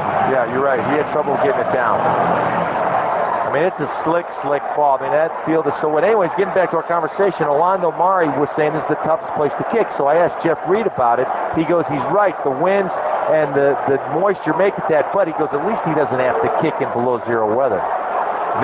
Feely takes the knee, and that ends the half. That's the end of the first half in rain-soaked Miami with a score of 3-0 Pittsburgh. The University of Pittsburgh Medical Center halftime report is up next. Welcome back to Pro Players Stadium. We're going to send it to Coach Cope in just a moment for the McDonald's storyline, brought to you by McDonald's. One lucky school will soon win Troy Polamalu as principal for the day. Compliments of McDonald's restaurants. For more information, click on Steelers.com. Well, the Steelers in that first half outgained the Miami Dolphins 155 yards to 54. Yes, their total offensive output was 54. Net yards rushing 36. Net yards passing 18 as they were 1 for 5 on third down situations. The Steelers had Veron Haynes with a good first half. 6 carries, 35 yards for 5.8 yards per carry. His long rush was 10.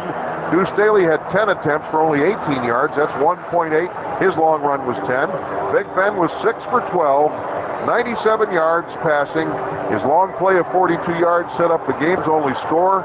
That was the field goal by Jeff Reed, by which the Steelers lead, but his pass efficiency rating, thanks to an interception, was only 42.7. The story is what happened at halftime, where a million guys in white shirts or grind crew run out there. They throw bags all over that infield mud. White bags with black straps containing something called field dry. That doesn't do a whole heck of a lot. Then they come out with sand. They throw sand all over that stuff, and squeegees. You know, it reminds me when I was a kid growing up, going to games at Forbes Field, but you got to take a break there. Okay, but we'll describe that scene because it's unprecedented in my eyeballs. Mine too. You've been listening to the University of Pittsburgh Medical Center halftime report. We'll have the second half kickoff right after this. You're listening to the Pittsburgh Steelers Football Network.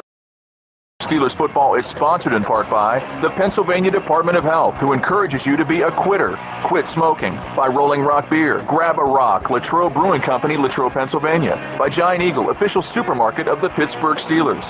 By Unilever Best Foods and Giant Eagle, supporting breast cancer research through the Glimmer of Hope Foundation. For more information, go to glimmerofhope.org. By Jack Daniel's Tennessee Whiskey, crafted with great care. Please enjoy it in the same way. By Coldwell Banker Real Estate, the nation's largest real estate company right here in Pittsburgh. By Uniroyal Tires, for everything you value. By the Pittsburgh Post-Gazette, nobody covers the Pittsburgh Steelers like the Post-Gazette. By Highmark Blue Cross Blue Shield, have a greater hand in your health. By Dick's, every season starts at Dick's. By Pizza Hut, football and Pizza Hut, a winning combination. Gather round the good stuff. By 84 Lumber, build on what we know. And by Coca-Cola, the official soft drink of the Pittsburgh Steelers. As I was saying, and they're still out there dealing with that muddy infield, throwing those bags of field dry again on that mud and water. But in my youth, when I was going to games at Forbes Field, my old man would take me, and what they would do, John Fogarty was the head of the grounds crew. What they would do, they would cover Eddie's grandfather, right? Yes. Now let me finish. They would throw that sand all over the infield while, when the rain let up. And then they would pour kerosene on it, and they would light it. And you'd see a fire around the infield. Supposedly that helped dry it, and they wouldn't have to give rain checks, So that's how they did it then. And Nick Del Greco, our producer, also is a baseball coach at Bethel Park High School. He says that field dry don't work on that mud. It's meant for grass, and they're throwing it on the mud.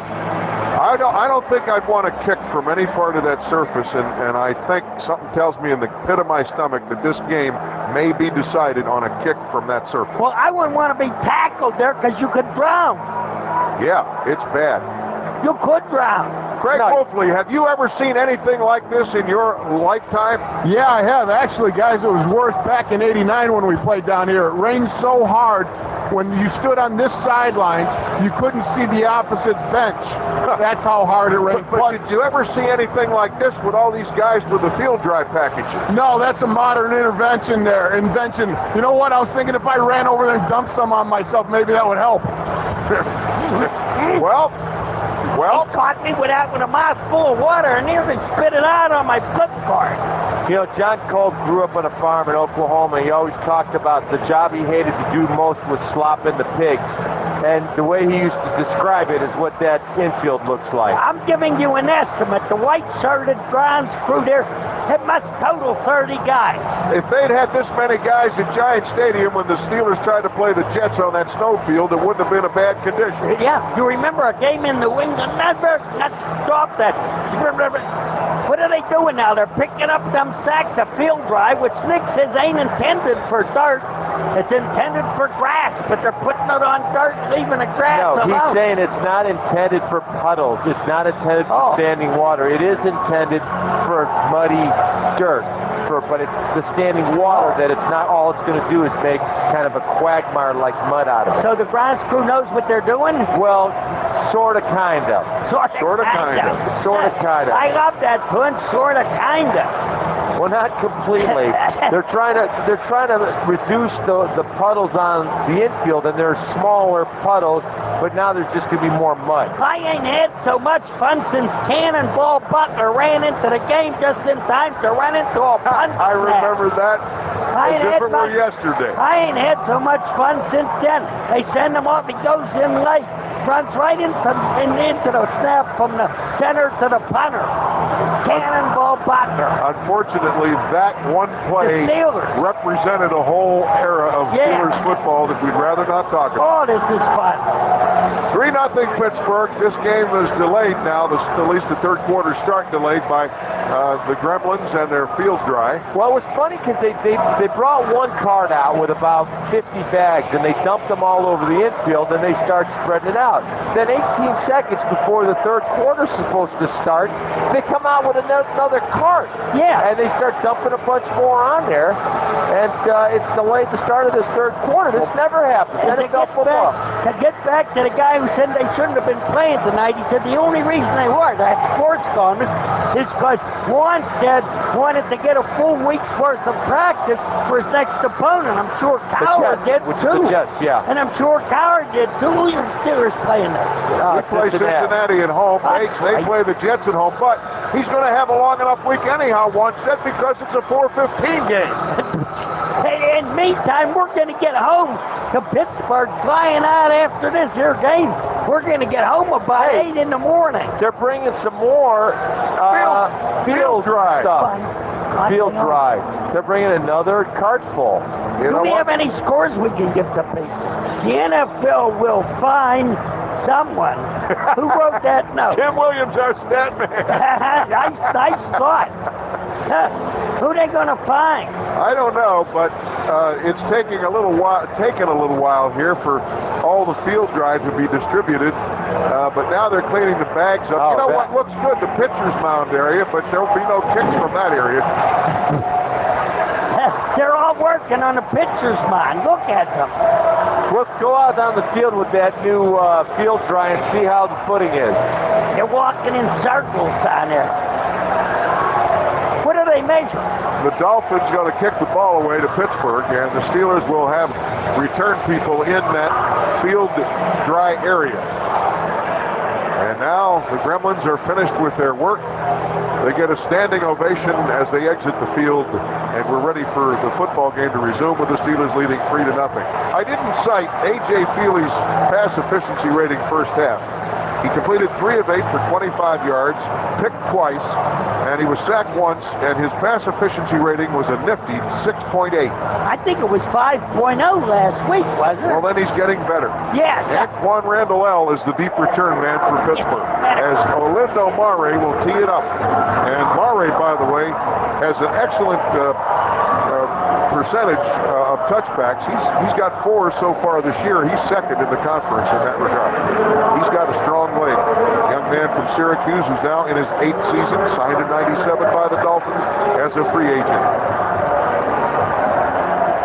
I see the Dolphins bench has, well, the Steelers bench as well. They have big fans down there to keep that air moving.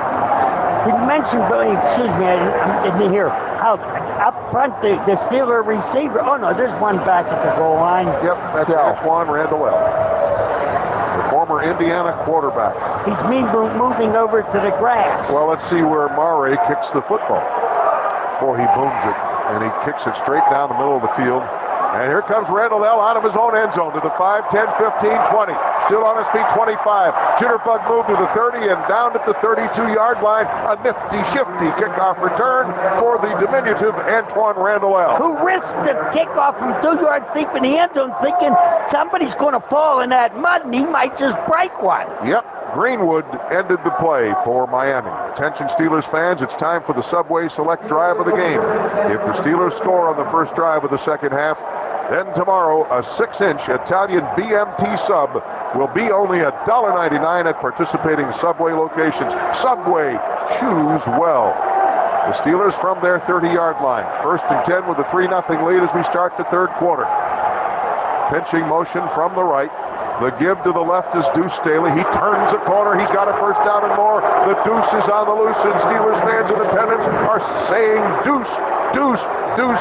And the Dolphin defenders are saying to Bill Levy, hold, hold, hold. But there is none. And the Dolphins, correct me if I'm wrong, Twins, weren't they pinching from both sides, a blitz on both sides, and Deuce run around them? Sammy Knight was blitzing from the Steelers' right, and the play was run to their left, and Deuce does a great job of getting outside contained, which was Jason Taylor, and getting a big first down to start this drive off. Longest run of the game for Pittsburgh, 16 yards. Deuce Staley, and now the Steelers go double slot right to the wide side. And the give to the right, and that is Deuce. And the Deuce this time is going to get short yardage from the 46 up to the 49 for 3. It'll be 2nd down 7. Speaking of Jason Taylor, he's had a terrific career. What is he in his 8th year? Pittsburgh kiddo, terrific career. You know who hated him? Remember Will Wolford? Terrific lineman for the Steelers. Playing against him, he says that guy intentionally sticks his fingers through your face mask and tries to poke your eyes out. Oh, did he hate him? 2nd down, a long 6 against the nickel. Look, double slot left. And the stretch play to the right, and Deuce Staley's not going to go anywhere, and he's going to be down for a loss on the play. Back at the 48-yard line of 2, Sammy Knight blitzing from the strong safety spot, came flying in there and knocked him down. Roethlisberger really didn't have a good grip on that ball as he handed it off to Deuce Staley. Now they're going to call it at the 47, so it's a loss of 3. It's 3rd down and 9. And they're probably going to throw, and I'm going to hold my breath. Well, this is not, as long as the ball's dry, Myron, it's not bad throwing on this surface because it's easier for the receivers to get open than it is for the DBs to cover. I ain't talking ball, I'm talking quarterback. Roethlisberger in the gun against the nickel, gets the snap. He's back. He fires. The pass is incomplete. Low. Skipped in front of the intended receiver, Plexico Burris, at about the Miami 42, and that brings the punt team on for Pittsburgh. You were right. I ain't Bad saying throw. nothing. That was a bad throw. It didn't look like it was headed for anybody except the grass. Gardocki punting from the field-dry portion of this surface, awaiting Mike's next long snap. The return man is Wes Welker, the rookie from Texas Tech for Miami, back at his 11-yard line. Good snap. Gardocki hangs it high, not particularly deep. It's angled toward the near sideline. It takes a Pittsburgh bounce down the sideline, inside the 10. Gardocki's punt down at the 8-yard line by Chidi Iwoma. Chris Gardocki, 2 big punts in this game, and when you're playing in these kind of conditions, that's great field position. From I'll stumble over that one again after the 43-yard punt. Pro Player Stadium in rainy Miami. Steelers football continues. It's not raining right now. The score, Pittsburgh 3 and the Dolphins nothing. Not score in the Subway Select drive of the game, which is the Steelers' first offensive drive of the second half. But listen, next week for the Subway Select drive of the game, which will feature the 6-inch Italian BMT sub. Subway, choose well. Miami from their 8 after the 43-yard punt by Gardocki. Second man through is going to run into stiff resistance. Leonard Henry said, where'd all these black shirts come from? He gets back to the line of scrimmage and maybe a half yard. We'll call it 2nd down and 9 from the 9. I heard they had to drag Leonard out of the locker room for the second half. It says right here in the meet he got his favorite pastimes, as I pointed out before, are television and playing cards. He didn't mention football. That's his job. Especially in these conditions, right? Although it's not raining right now, but this field is not in great shape. 2nd down, a long 9 from short of the 9. Play action fake bootleg. Feely hits a man in the right flat, and that'll be at the 15-yard line. Donald Lee tackled very niftily by Troy Polamalu, and that'll be a 3rd and about 3. Did Lamar Gordon never return after getting hurt in the first period? No. He was carted off. An injury report on him. No, we didn't, but he was carted off on a cart to apparently take an x-ray of that shoulder or clavicle, and we don't know what the result is. So this guy, Henry, in his 3rd season, has never yet touched a football or been in a game till tonight, and he's their only back. 3rd and 3, Steelers with a nickel package. Feely's going to throw it. Pressure, throws it long down the field, and it's incomplete. And there's an interference call at 40-yard line. Chad Stunt bumped Marty Booker going up the sideline in front of the Steelers bench. Oh, boy, and that ball was thrown so badly. No chance to catch it. That ball was heading for the 5th row. What the Steelers players interference, number 30 defense. 1st down at the spot of the foul.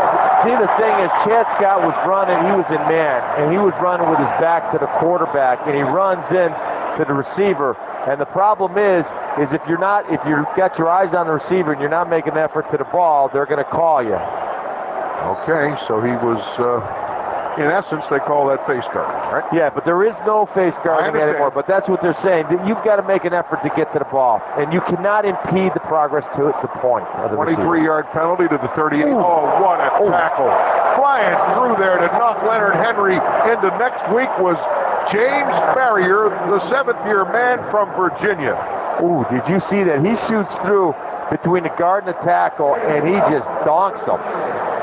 2-yard loss, sets up a 2nd and 12 at the 36-yard line. That wasn't a helmet-to-helmet. No, it wasn't. Okay. It was a decleater, though. Yeah, it sure was. Way to go, Farrier. Don't you make a noise when you call that kind of tackle? Hiya. Hiya. That's what it sounds like in your helmet. Dime, 1 back. He gets the fake. Feely back. Late pressure. Pass is caught on the slide. Are they going to call it complete? They do. And it's very close to a first They're down. going to whistle it dead. Yeah, it is whistled dead. There are two officials establishing the line of scrimmage. Very close to first down yardage. Darius Thompson, 6-year wide receiver from Baylor, former Washington Redskin, is tackled by Deshae Townsend, and this is going to be close. Here's what I don't get. How can a team like the Dolphins, which has no running attack whatsoever, You got to challenge that. You got to challenge it before. No, they're going to run the play here. All right. The red flag's out. Bill Cowher has the red flag at the feet of the far official over there, the line judge. Sorry, Martin, I didn't mean to interrupt, but I knew that they were lining up to run a play, so Cowher couldn't challenge it.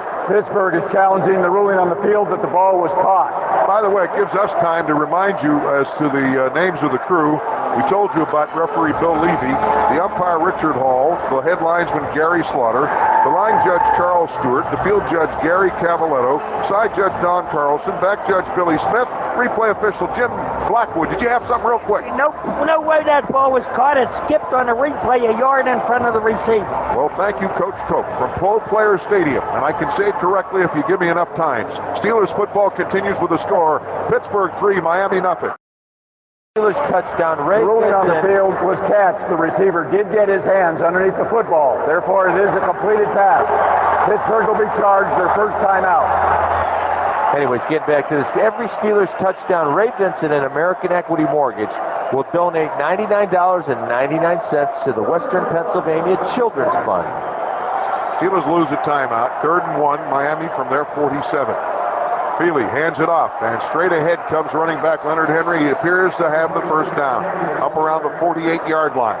It's going to be close, though. The officials are probably about a half yard in front of the lead stick. On the challenge that Cowher lost, the first replay, I'd have sworn the ball skipped a yard in front of the receiver. On the subsequent replay, it looked to me like a catch, like he had his hands indeed under. I didn't think he had control of the ball, but that's my opinion.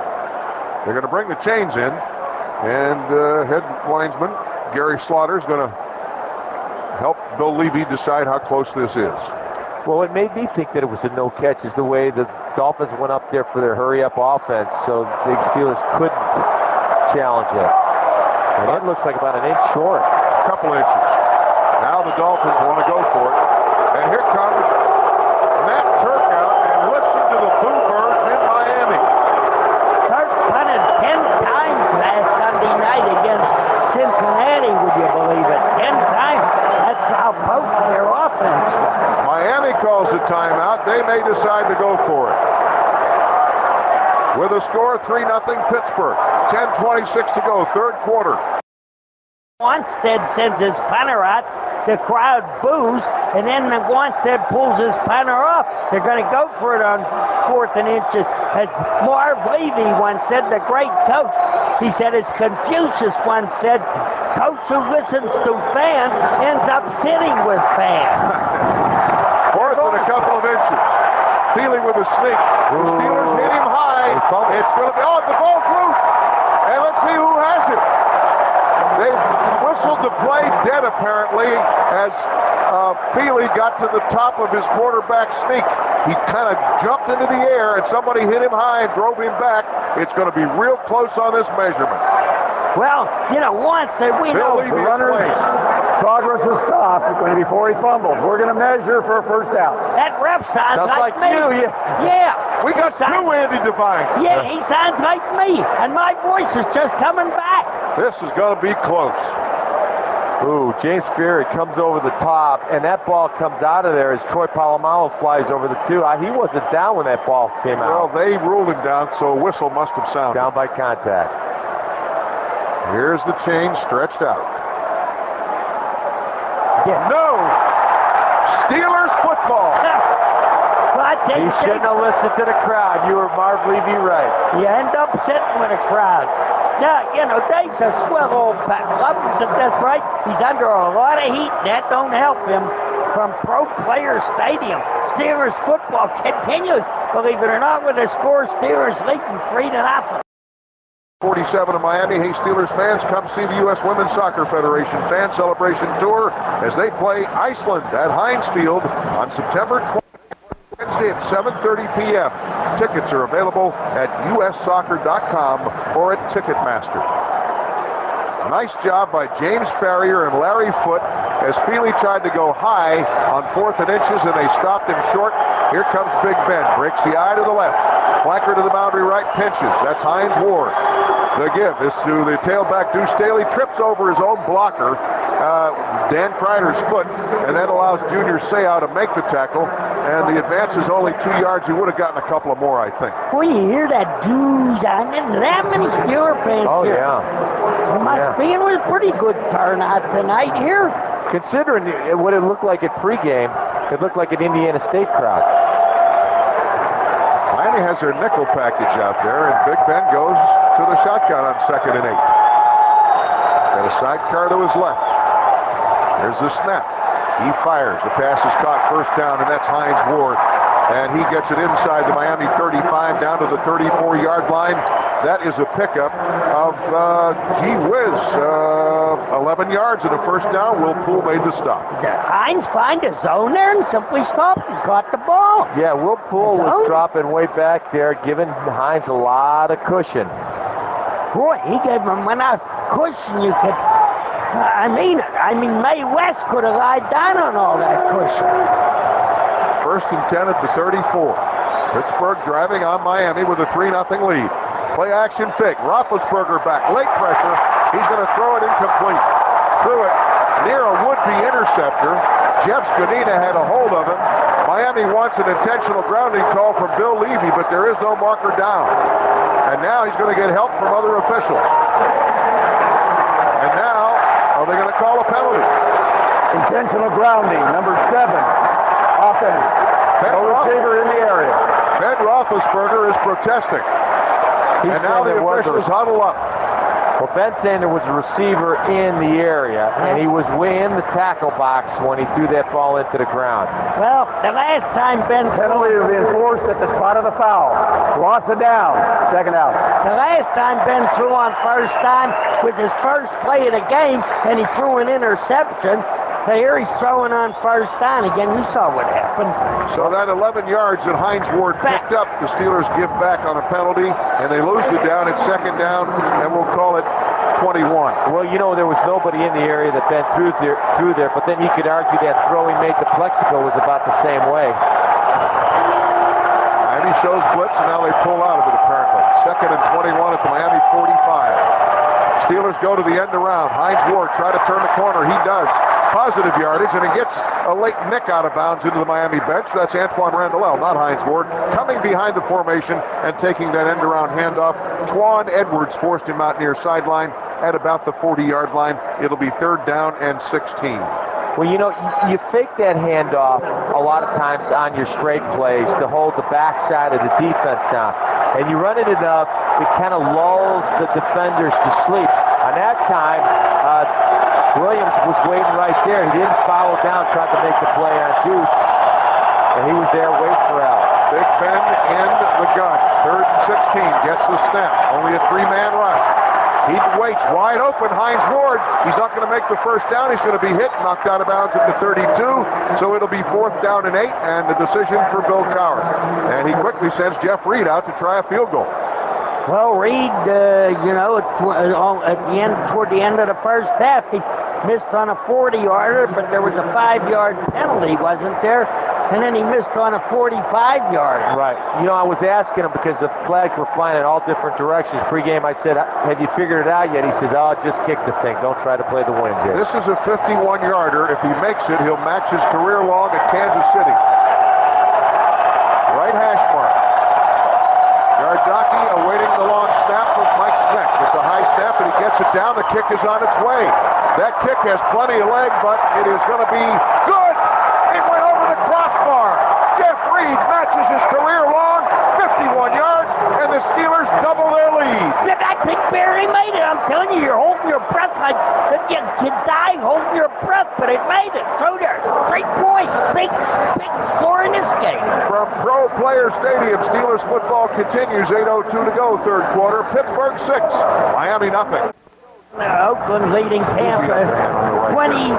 Was that 23-6. Yeah, Oakland in the third quarter leading Tampa 23-6. The drive, 5 plays, covered 19 yards and a 51-yarder. Reed on one of his misses at the end of the first half, there was a bad snap, so don't hold that one against him, but he comes through now. Kicking from the field drive. Jeff Reed kicks like a sidewinder, and it's going to go far sideline out of bounds. And Miami will get good field position at the 40-yard line. Brian Gilmore was the closest man to it when it went out of bounds. By rule, the ball is placed at the 40-yard line. First down, Miami. A.J. Feely will come on the field. He's thrown 10 passes, completed 5 of them for 42 yards, and thrown 2 interceptions. He ain't reminding anybody here tonight of Dan Marino. Not normally, when a kicker kicks the ball out of bounds and gives it to the opponents on their 40, the coach goes ballistic. But it's almost like Bill can't yell at him because he just kicked a 51-yard field goal. So Jeff Reed walked right by as if to get the tongue lash in, but he never got it. Slot motion to right balance. The give is straight ahead, and the Steelers have a hold of the shirt of Leonard Henry. James Farrier and Joey Porter combined to bring him down for no gain. And it's second down and 10. Again, you know, the Dolphins had deactivated one of their running backs, Travis Minor. In other words, they didn't dress him tonight. And they had Lamar Gordon, their starting running back, but he got knocked out of the game in the first period. And Henry has carried 24 times. He never carried, he wasn't over in a game in his 3 seasons. 16 times for 24 yards. 2 tight ends. Play action fake. Feely hit and blasted as he throws incomplete. Joey Porter from the blind side almost took his helmet off. And he gets up slowly. And I'll be fair, Joey, that was a heck of a hit, and he didn't give us the boot. No, he didn't. He did not. If he would have got the sack, he would have given us the boot. But he was coming from his light linebacker position, and there was nobody blocking him. This offensive line is so bad. Not one of them started for this offense last year, and they've had so many communication problems.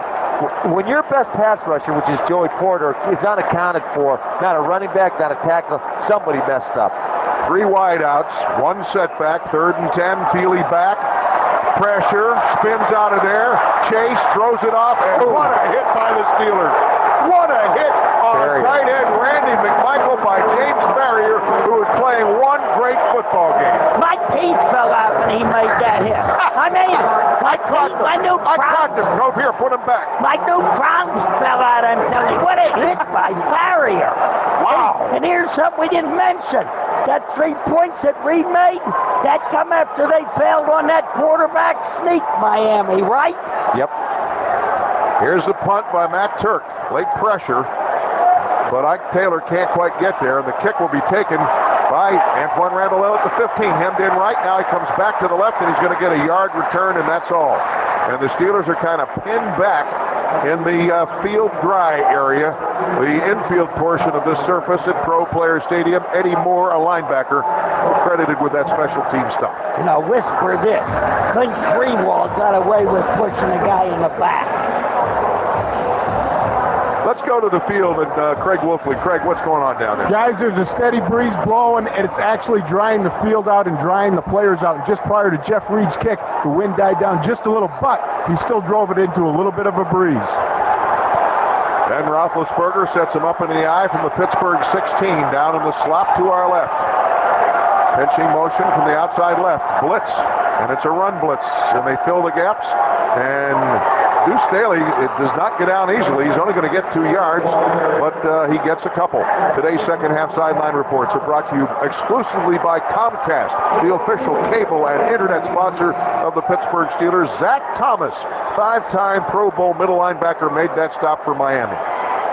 You know, by the way, that's the first time we've called his name in this game. You know what? He's only made a couple of plays, but the guy that really made the play, the blitzing guy, was Junior Seau, and I would venture to say that he wasn't actually blitzing. He was freelancing, saw a gap, and tried to take it. Second down and 8, and lines him up in an eye, slot left.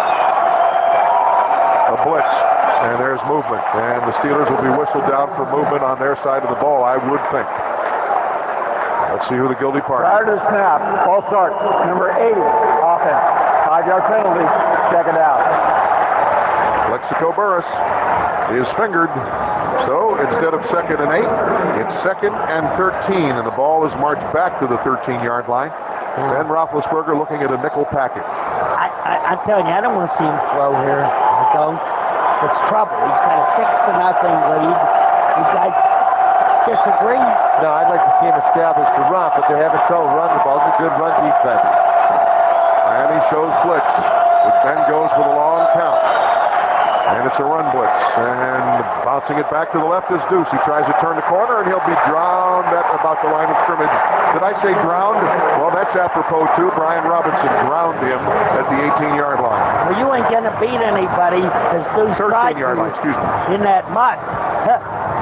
He's trying to beat that guy in the mud. Ain't going to happen. Well, Deuce had no whole place to go on the right side. Tried to cut it all the way back, and Jason Taylor was just waiting there for him. 3rd down and 12. The ball at the 14-yard line. Big Ben in the shotgun. Ron Haynes to his right. Dime package thrown up by the Dolphins.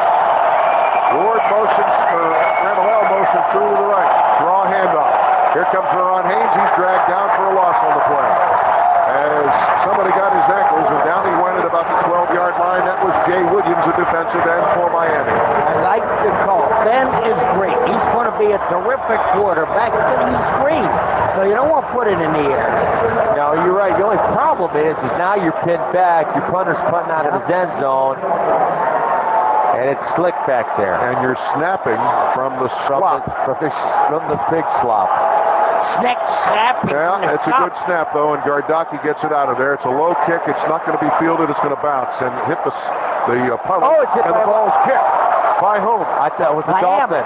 A Dolphin kicked it out of bounds at the 40-yard line, so the Steelers really get out of harm's way with that.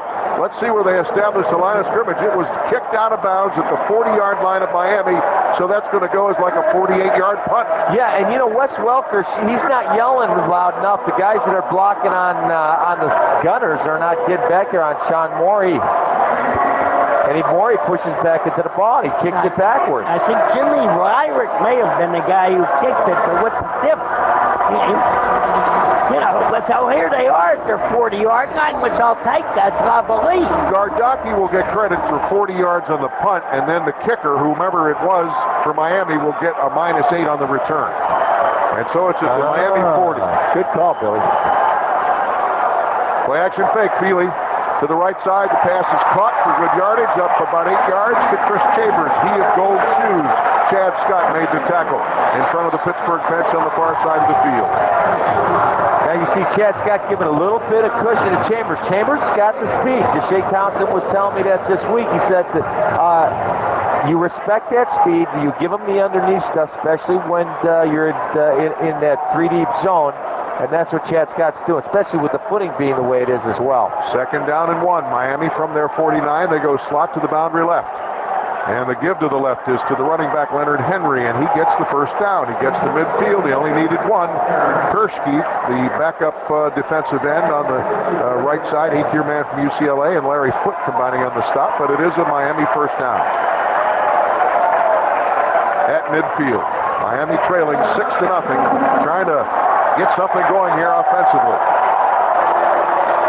Well, they've done a nice job of moving the ball periodically, but they haven't been able to sustain anything. They got receivers to both sides. 2 tight ends. Back is Feely. Late pressure, but the pass is complete. And one of the tight ends, Randy McMichael, rambles forward almost to a first down. Chad Scott in pursuit forced him out at the 40, and it appears to be it is a Miami 1st and 10. McMichael, a good tight end against Cincinnati last week. He came off the field raging at his offensive line, particularly that guy Wade Smith, who was demoted from starting left tackle to backup left tackle. Yeah, he's got a lot of juice. He just has to learn how to channel it in a positive manner. Now, Michael in motion, back to the left. And the handoff is to Henry. Henry gets a hole, but then the footing is bad on the field dry, and Travis Kershke is given credit for the tackle on Leonard Henry. I'd say, what do you get, about 3 yards on that? They're going to give him 2. Let's see where they spot the football in the slop. It's going to be at the 37-yard line, give him 3. Second down, 7. Ball at the Pittsburgh 37. And I do believe this may be Miami's deepest penetration in the football game. I do believe that's true. Receivers to both sides. Now a wing back to the left side. That's the tight end, McMichael. Reverses motion after slipping to the left. Play action fake. Big rush. Feely steps up, throws the ball, and it is a diving catch. No, incomplete. At the 23-yard line, James Farrier made the hit on Feely, and he gets up slowly and is banged around. Chris Chambers almost made that catch. He with the gold shoes.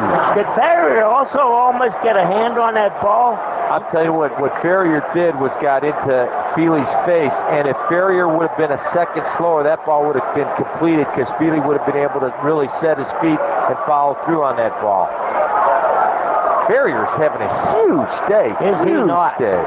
Wow. Steelers go with their nickel package now. Miami 3rd and 7 at the 37 of Pittsburgh. Outside right motion. They bring the guy around the formation, and the running back gets through for the first down. That's Leonard Henry, and he gets down to the Pittsburgh 25. So all that razzle-dazzle throws the Steelers defenders, and Troy Polamalu made the tackle downfield. When the Steelers were blitzing from the left side, and they run inside the blitz. Yeah, really. When Henry took that handoff, he ran right past Chris Foot, and there was a nice gap there as everybody was trying to get upfield and get to the passer. 12-yard run for Leonard Henry and a first down for Miami at the 25. That gets the Dolphins fans fired up. Easily their best drive. Chris Hoke now playing nose tackle for Pittsburgh. The give is to the second man through. That's Henry, and he squirts through a hole and gets down to about the 21. James Farrier dragged down Leonard Henry at the 22. It'll be second down and 7. And that Steeler line there, that front rather, is beginning to look soft. Well, you know, what we're seeing now is that the Dolphins are starting to establish something. They're getting a hat on a hat, and Henry's doing a nice job finding the crease and letting his guys drive downfield. This will be the final play of the third quarter, and it's still an interesting ball game. The Steelers playing defense, and Miami moving it. Remember, this drive after the punt was kicked started at the 40-yard line of Miami, and now the Dolphins are at the Pittsburgh 22. That's the end of the third quarter with a score. Pittsburgh 6, the Dolphins nothing. This last 15 minutes is brought to you by Geico. Call Geico Direct. One phone call can save you 15% off of your auto insurance. Wolf, you just pointed during the break something that's pretty important. Yeah, when they switched ends here during the quarter break, the Dolphins go from a mud field now to at least a semi-firm grass field. So the offensive line are going to have a lot bigger push. Plus, the Steelers are going to be heading, if they want to score any more points, into the mud.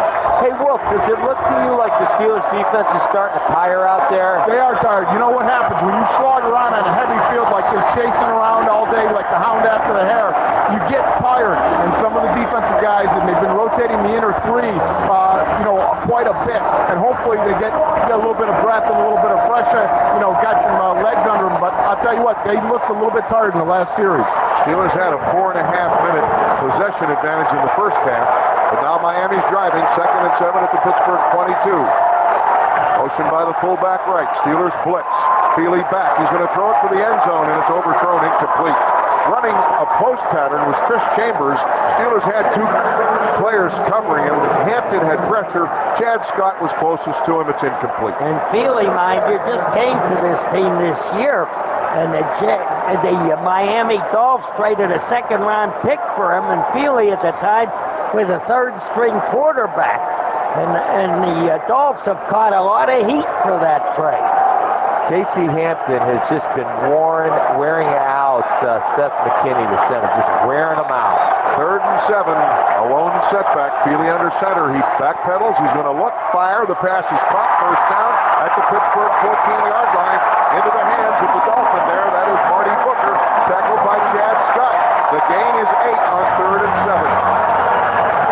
Now that's kind of alarming. Marty Booker getting that much of a cushion from Chad Scott. He's more of a big possession type receiver. And you got to know where those first down sticks are. And you know what? They showed him in his back pedal. And when he broke on the ball, he slipped. Chad Scott fell down.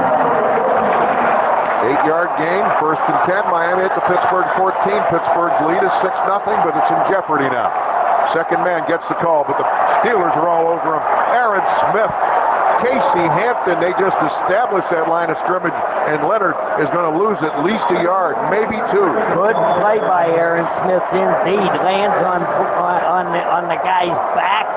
And, 7 points can easily win this game. You got to tighten it up here. You got to hold them to 3, or at least a shot at a field goal. Second and 12, Miami at the Pittsburgh 16-yard line. They have receivers to both sides. They have a wing-back right and a lone setback. The wing-back, McMichael, settles right tackle. Play action fake. Feely looking right. Late pressure. Incomplete. A low pass.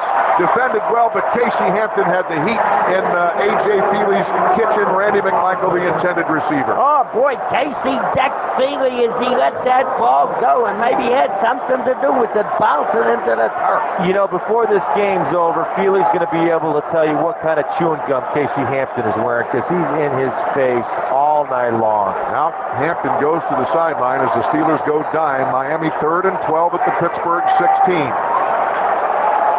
13:35 to go in the game. Pittsburgh's 6-0 lead is in some jeopardy here. And the burden's on the Pittsburgh defense. Feely under center with a passing look. Twins right. Here's the blitz. Feely throws the ball down the field. Incomplete. It was near nobody. The intended receiver was Darius Thompson. Clark Higgins was in Feely's face. And Barrier, wasn't he also in his face? Yeah. I do believe he was coming. Feely now has thrown 19 times, completed 9. 9. I read that wrong. And thrown 2 interceptions. So they got to go to the field goal. It's Good. a 34-yard effort. Turk with a hold. The kicker is Olindo Mare, and the snapper is Ed Perry. And the angle is from the left hash mark. Not a good snap, but the kick is in the air. That field goal try by Mare is up and good. 34-yard field goal gets Miami on the board. This timeout brought to you by Allstate. Auto insurance should be affordable. That's Allstate stand. Contact agents Mike Marchie from Cranberry Township and Janet Haggerty of Pittsburgh. Allstate. You in good hands? With a score 6-3 Pittsburgh, this is the Pittsburgh Steelers Football Network. Olindo Mare has it teed up in the field dry area on the 30-yard line. Randall L is deep for this kickoff in a 6-3 game, and I mean he booms it. Randall L is going to bring it out from 4 yards deep to the 5, 10, 15, 20. Stutter step along the 20. Turns back to the left. He found them all. 25, 30. The kicker to beat. He's around him and forced out of bounds on the near sideline up at the Pittsburgh 37-yard line. And I mean, Dave Wanstead is down there complaining to the officials that the Steelers were guilty of an infraction. But I don't see any laundry. And I want to tell you something. Randall L. down around the 15 or 20-yard line, stiff arm, some big guy. Didn't catch his number. You see that stiff arm? He looked like the statue of the Heisman Trophy. Bam! And then he heads to his left and comes up to the near sideline here. And then from Pro Player Stadium, Steelers football continues with a score: Pittsburgh 6, Miami 3.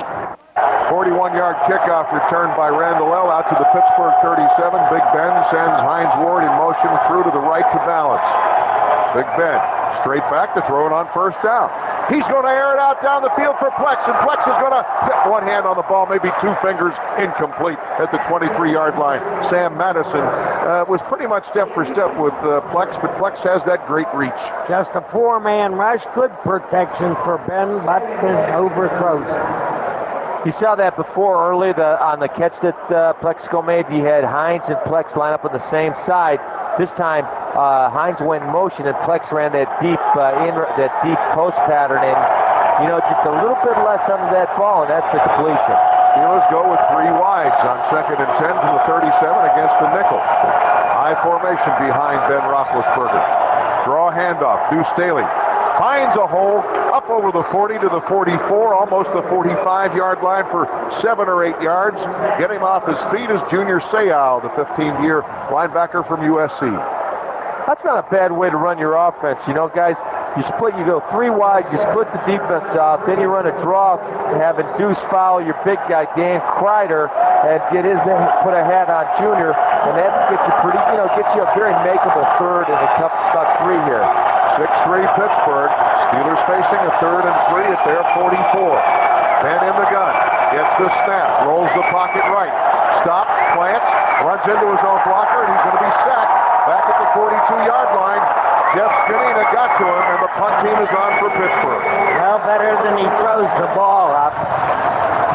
Well, one of the things you need to do there is make something out of that. And as they went that short sprint protection, that sprint right, Miami Dolphins came with some pressure. Great job by David Bowens getting upfield and not allowing Ben to get to that perimeter. Now does Chris Gardocki try to guide the ball to the grass areas, or does he kick it right down the middle toward the slot? Here's the snap. Marker's down. And he booms the ball. Wesley Welker backs up, takes it his own 3, is going to try to bring it forward. Gets to the 10, greeted at the 15, and down at the 16-yard line. But let's see why markers are down, back upfield at the line of scrimmage. Mike Schneck helped to make the stop downfield. I'll tell you, Mike Schneck, he hammered him. Yeah, you say that like you're surprised, like you wouldn't expect Schnecky to make that play. The Steelers are guilty of an Illegal infraction. formation, kicking team. Number 81 was off the line of scrimmage. Only 6 men were on the line. 5-yard penalty, 4th down. So the ball would have been at the 16-yard line. And a 54-yard punt is nullified. And Coach Carr's asking what's going on. Sean Morey was not on the line of scrimmage.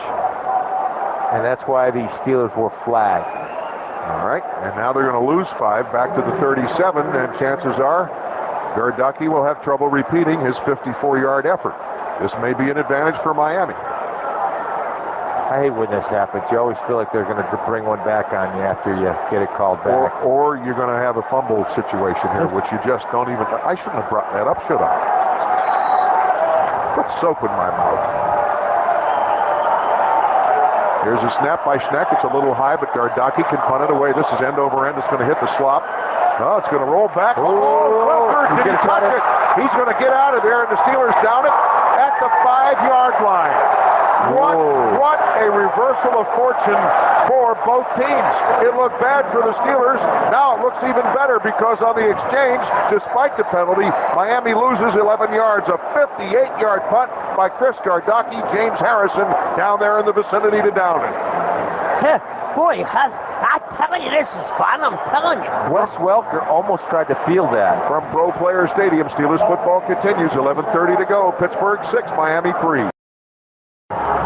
Wes Welker, whom they called in off the street this week and gave him a uniform, almost tried to field that bouncing punt. And anyhow, it's at the 6, and Miami is in the slot. 1st and 10 from their 6. They go Twins left. One of the Twins motions right to balance. Steelers show blitz. Play action fake. Feely's going to throw it in his end zone. Dumps it off. The pass is through the hands of the fullback, and that is Doug Easlick. It was catchable, but he didn't catch it. Bounced right off his chest.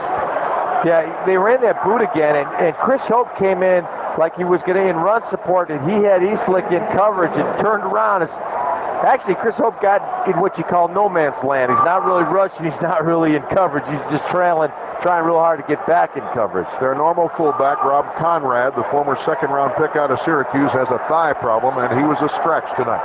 2nd and 10 from the 6. Again, slot motion. This time, reversing back to the left is a motion. Man, loose football. Who's going to get it? Down near the line of scrimmage, it appears to be Miami. It'll be 3rd and long.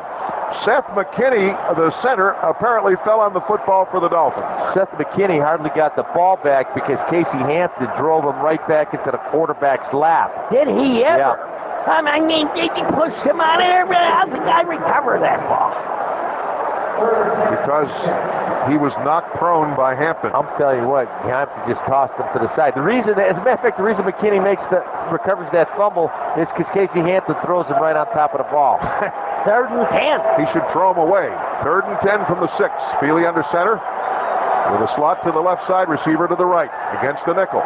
Steelers show blitz. Here they come. Oh, Feely is hit. Intercepted. Drop at the 15. Clark Higgins with pressure.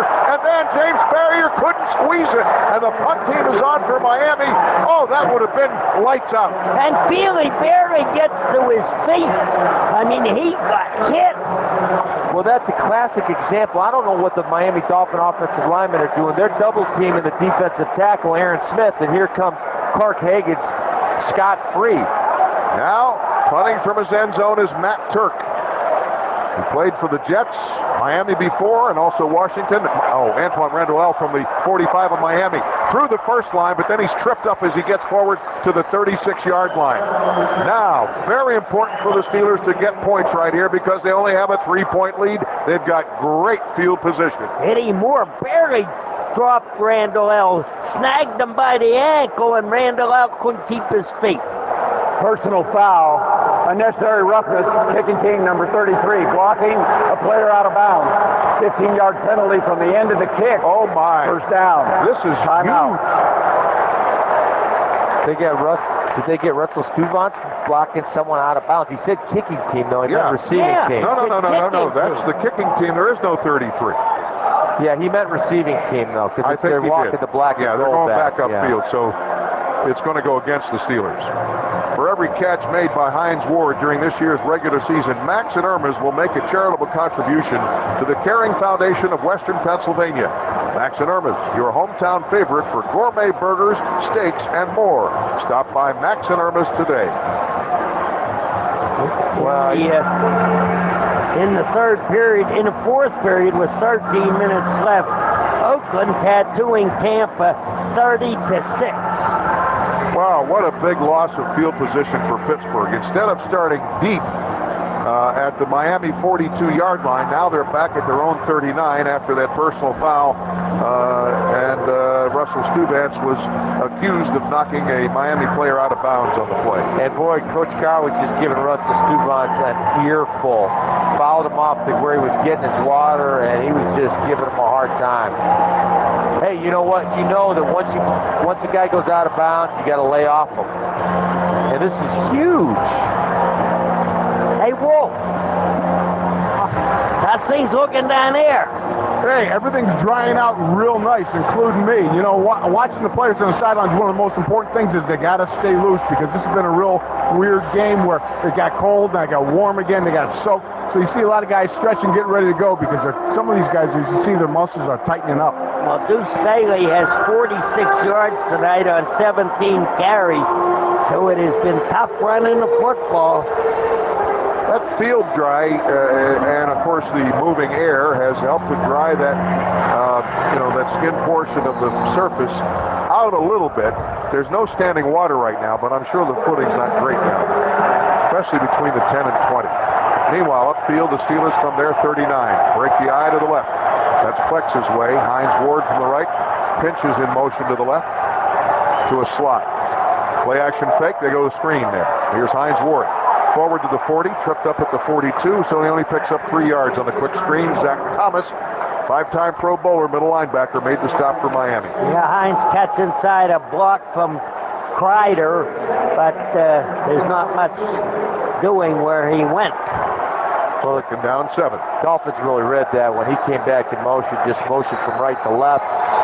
Ben fakes to the right, throws a quick pitch or a quick screen to Hines. Clock winds to 9:53. Steelers leading 6-3. Have a 2nd and 7 at their 42. Miami shows blitz. Now Ben Roethlisberger goes to the audible with 7 on the huddle clock.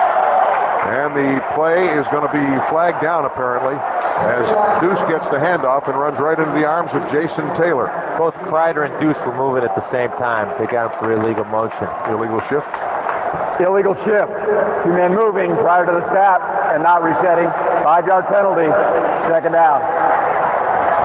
So this is one of those backwards drives that you can't afford in a tight game like this and on a wet field like this. Now the ball's back at the Pittsburgh 37. And Miami brings on an extra defensive back, Jimmy Wyrick, as they go to their nickel package. Steelers facing a 2nd and 12. Oh, that's why he's out there, because Will Poole is being worked on by the training corps. So that's actually a dime situation. Ben is back, throws it down the field. Oh, it's going to be intercepted. That's dropped. I'm telling you, the pass was intended for Antoine Randall, and coming up to grab it, or try to grab it, was defensive back Antoine Edwards, and Antoine Randall gave him a shot, and I think that caused the ball to come loose. Well, Antoine Edwards, I mean, he's the only safety on the top, and he was more looking to get the shot up than make the play. He almost almost looked like he bailed out. He was afraid of that. That was a safety, Antoine Edwards, who could have either made the catch or lit up Randall L., and he's short on that. Ain't that something? Big Ben on 3rd and 12 in the gun. 4-man rush. He steps up. Now he's flushed out of the pocket, rolling right, throws it down the field. It's caught! Do the Steelers have it? And Clutch with a great catch for a first down in Miami territory, down around the 45-yard line. Zach Thomas got him off his feet. Great play, Plex. Great pass, Ben on the run. Ben is now 10 out of 20 for 100 and, well, how many yards on that play? 13 and 5 is 18. So he's got like close to 130 yards and has thrown one interception. 137 yards. Now they give it to Deuce. Deuce against a run blitz is not going to get much. He's going to lose a yard because they had all the gaps controlled, did the Dolphins. Dario Romero, backup right tackle, Eastern Washington product, made the stop for the Dolphins. It'll be 2nd down, 11. Fellas, you know what's real significant about that completion by Ben to Plexico is Plexico was split to the right, and in the slot was Hines. And Plexico runs this deep in route, but as soon as he sees Ben Roethlisberger scrambling towards the sideline, that's what Plexico does. He runs to the sideline. They're both on the same page. 2nd down, 11 at the 44. The give to Deuce. Deuce gets a great block, turns the corner left side, gets down to about the 40. Zach Thomas made the stop. Was that Dan Kreider out in front of that play? It was a heck of a block on Junior Seau. Kreider gave Junior Seau a smash. Could knock him down, but he opened the running room. Ball will be spotted at the Miami 39. It'll be 3rd down and 6. Pittsburgh leading 6-3 midway through the 4th quarter. Now the Dolphins in their dime defense. And Ben in an empty set. Now he calls for Ron Haynes to join him in the shotgun. He gets the snap. Delayed blitz. Over the middle. The pass is caught. First down, 30, 25. Hines Ward to the 20-yard line and down to the 19. Another big play. This one on 3rd down for Pittsburgh. The Steelers now entering the Hines red zone. Stop by your local Giant Eagle this week for special savings on Hines red zone products. They had Hines Ward with a big catch. They had both L and Hines like in a double slot to the right with Lee Mays up on the line of scrimmage, and they ran this quick switch where Hines crossed over the middle and nobody jumped on him, and Ben found them right away. Wow, you talk about 2 big 3rd down plays. Ben has made 2 fine passes and there are 2 fine catches. 2 tight ends now. Kreider motions left. Play action fake. Ben throws it for the corner of the end zone, incomplete, but there's a marker down. Now, who is the guilty party? It appears to go against Miami. Marker at the 11-yard line. Well, Ben is throwing, of course, down there, and not, of course, but he's throwing to Hines. Was Prior to the pass, holding, number 29 defense. 5-yard penalty, automatic first down. That's 4-time Pro Bowler Sam Madison, guilty party, and that keeps the drive alive for Pittsburgh. 5-yard automatic first down, and Sam is protesting. I mean, he is jawing away. Ooh, he had the clutcho on the shirt, didn't he? Well, I tell you what, Hines clutched him first. Hines clutched him and catapulted himself beyond them. Oh, that's why he's complaining. Unsportsmanlike conduct, number 29. After distance to the goal, automatic first down. So he puts the beef in, does the Sam Madison, and it costs him more yardage. And Hines is really rubbing it in, too. Hines is yelling over there, signaling first down, clapping, pointing at Sam Madison. Hines, by the way, and you don't count that play, but he's had 8 catches for 89 yards. He's going to have a 100-yard game. 1st and goal at the 7th, in the slot. Ben with a 1-back look, and that's Deuce. Slot left. Outside motion from Randall L. pinching. Fake pitch. Ben, flushed out of the pocket, is running right. Throws the ball to the pylon, and the pass is caught for the touchdown. A diving grab by Hines Ward, and the Pittsburgh Steelers score the first touchdown of this game. How did Hines catch that place? Got Sam Madison all over him. I mean, Sam Madison's on him like a carpet, and Hines makes the catch. Yoy, I was afraid when Roethlisberger threw that ball. It was trouble with a capital T. But he throws a touchdown pass, the first of his career. Oh, man, the way he put that ball was right above the pylon, and the only person that could have made that catch is Hines Ward. As Hines lays out for it, he too goes to the sideline as he sees Ben scrambling to the sideline. This drive may be showing you a real good glimpse of the future. I mean to tell you, Ben completed an 18-yarder on 3rd and 12, then a 20-yarder on 3rd and 6, and the touchdown was a work of art. Wow, great job by both Ben Roethlisberger to put the ball where it came. Let's set it down to Wolf. Guys, if you want to talk about great joy in Mudville, Ben Roethlisberger rolls out from the pocket, throws a strike to Hines Ward. He didn't even break stride. He sprinted from about 15 yards out all the way through the end zone and gave a big old bear hug to Hines Ward. Well, Hines Ward come into this game today. We have a challenge. Oh. The red flag is out. Well, I glanced at the replay. It looked like the ball skipped into Hines' hands. Well, then that's what is being challenged. I don't know. That looks like a catch to me. We're watching the replay. You know what? The official is right there. Yeah, that's a good If they catch. overturn this, No, there's no way they're going to Bounced overturn off his left shoulder and he gathered it in with his right hand. the official standing 12 feet away, just looking right at it with a great angle. Well, if I'm Dave Wannstedt, I challenge this as well. Well, you gotta okay, take why your not? chances. Yeah, you got to take your Let chances. us mention, It's right now the scoreboard says 12-3 Pittsburgh, but the challenge is out. A 10-point lead in this kind of weather, it's game. now, Hines come into today leading the whole National Football League with 250 yards by a receiver into today's schedule. And right now, unofficially, we got him with 9 catches for 93 yards. In these conditions, that's phenomenal. It is phenomenal indeed. And another touchdown. Well, allegedly, another touchdown. Supposedly. Now but the angle that we have on the replay, plus the angle the official has, It looks like a touchdown to me. It's not even close. I mean, and besides, well, I don't know. Who would make this decision? I mean, Dave Wannstedt has to throw the red flag, but did somebody in the coaching booth see a replay and say, no, that looks like no catch? Hines shows the ball. I mean, they always look up at the replay board. They look at the board up on. Now, we're not seeing that. We can't see the scoreboard from our vantage After point. reviewing the play, the receiver controlled the ball on his chest, was down in bounds. It is a touchdown. Miami will be charged their second timeout. Well, you know, a touchdown is so huge with 6 minutes and 16 seconds remaining. So huge because Miami can't move the football much. And you're right. If Jeff Reed can kick it out of the schlop, the field dry surface, with Gardocki holding and Mike Schneck snapping, it could be a double-digit lead, and that's huge in these conditions. It's going to be a high snap, but Reed kicks it. Reed gets it up between the goalposts, and the Steelers have just scored from the Heinz Red Zone. You too can score with specially marked Heinz Red Zone products at your local Giant Eagle.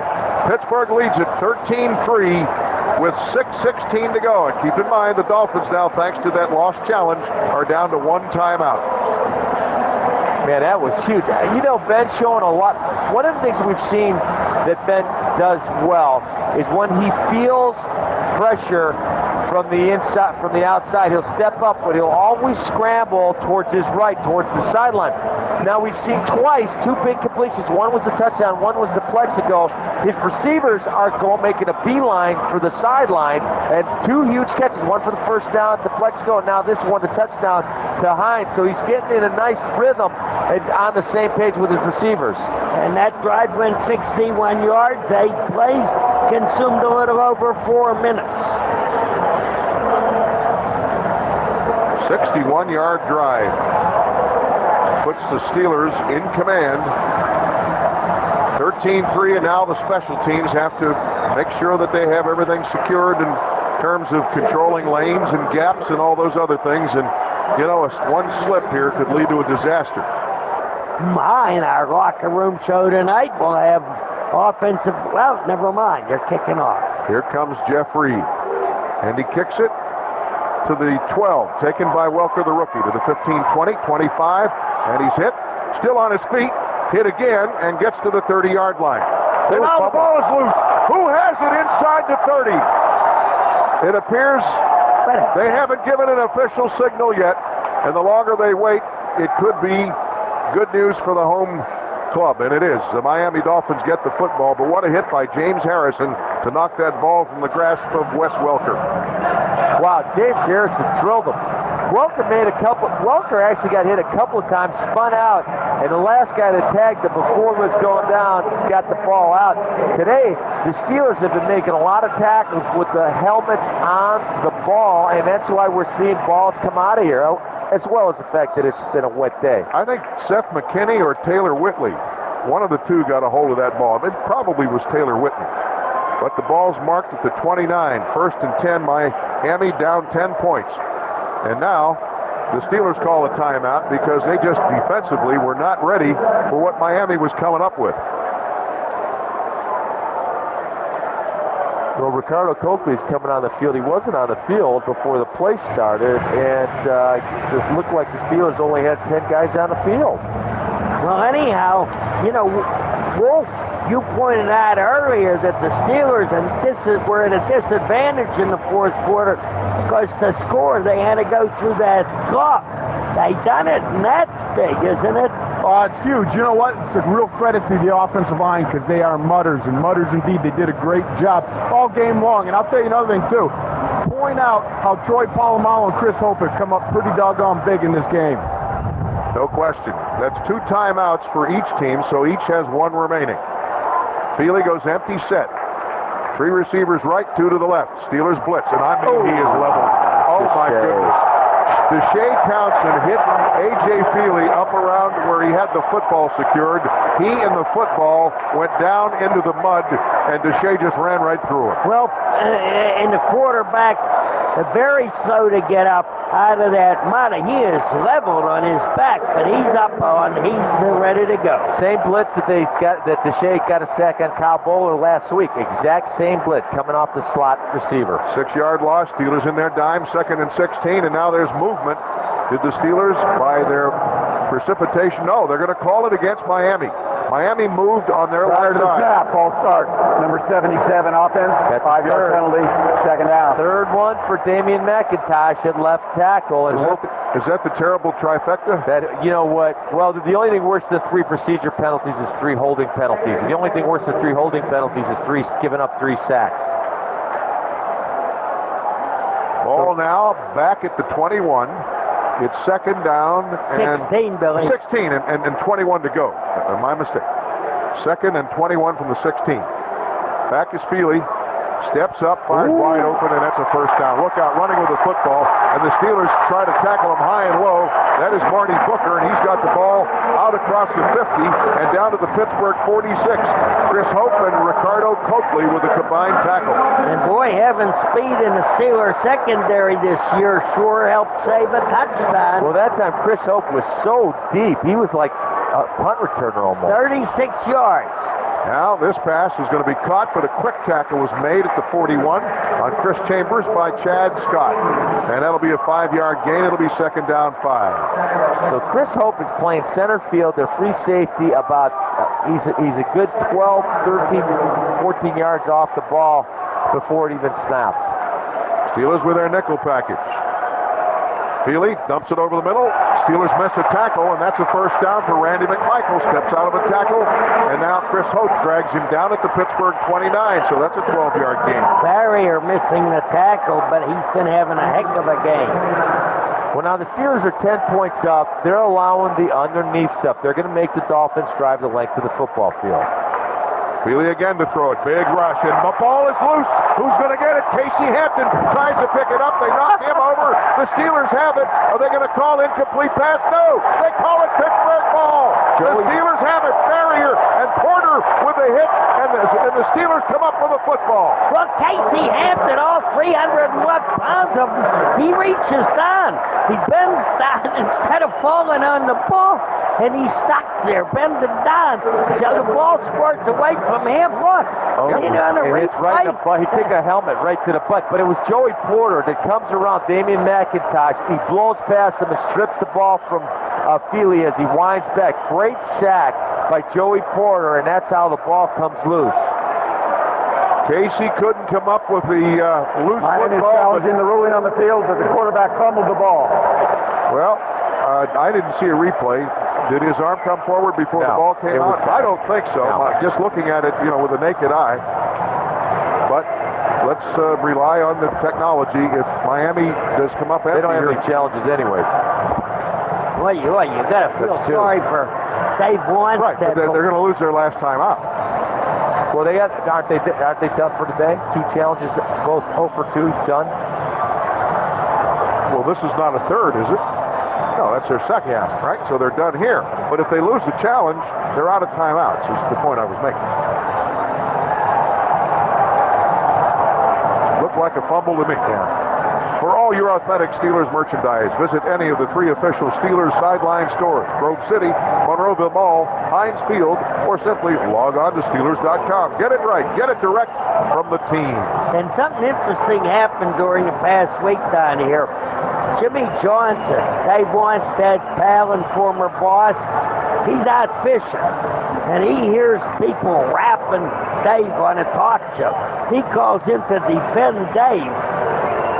And some guy at a Naples newspaper, he doesn't hear right, writes down that he's ripping Weinstein. Spreads around the country. After reviewing the play, the quarterback's arm was hit and the ball came out before his arm started forward. It is a fumble. Miami will be charged their 3rd timeout. They're done. Yep, and the Steelers have the ball with 4:01 left. And I think there'll be a steady diet of deuce upcoming here. And then there were headlines. Jimmy Johnson rip sprint. Dave Weinstein. And he was defending. Yeah. Of course, Jimmy Johnson was the defensive coordinator at the University of Pittsburgh in 1978, and Dave Wannstedt was on that staff. He took Dave to Oklahoma State, then Dave's career was really launched at that point. Former University of Pittsburgh offensive lineman, 3-year Letterman, former captain in both basketball and football at Baldwin. Tooman in motion right, and the give to Deuce. He goes right, runs into some waiting arms. Probably not even going to get back to the line of scrimmage, but the clock winds, and it's 3:52. Moreland Greenwood made the tackle. The Dolphins cannot stop the clock now except by incomplete passes.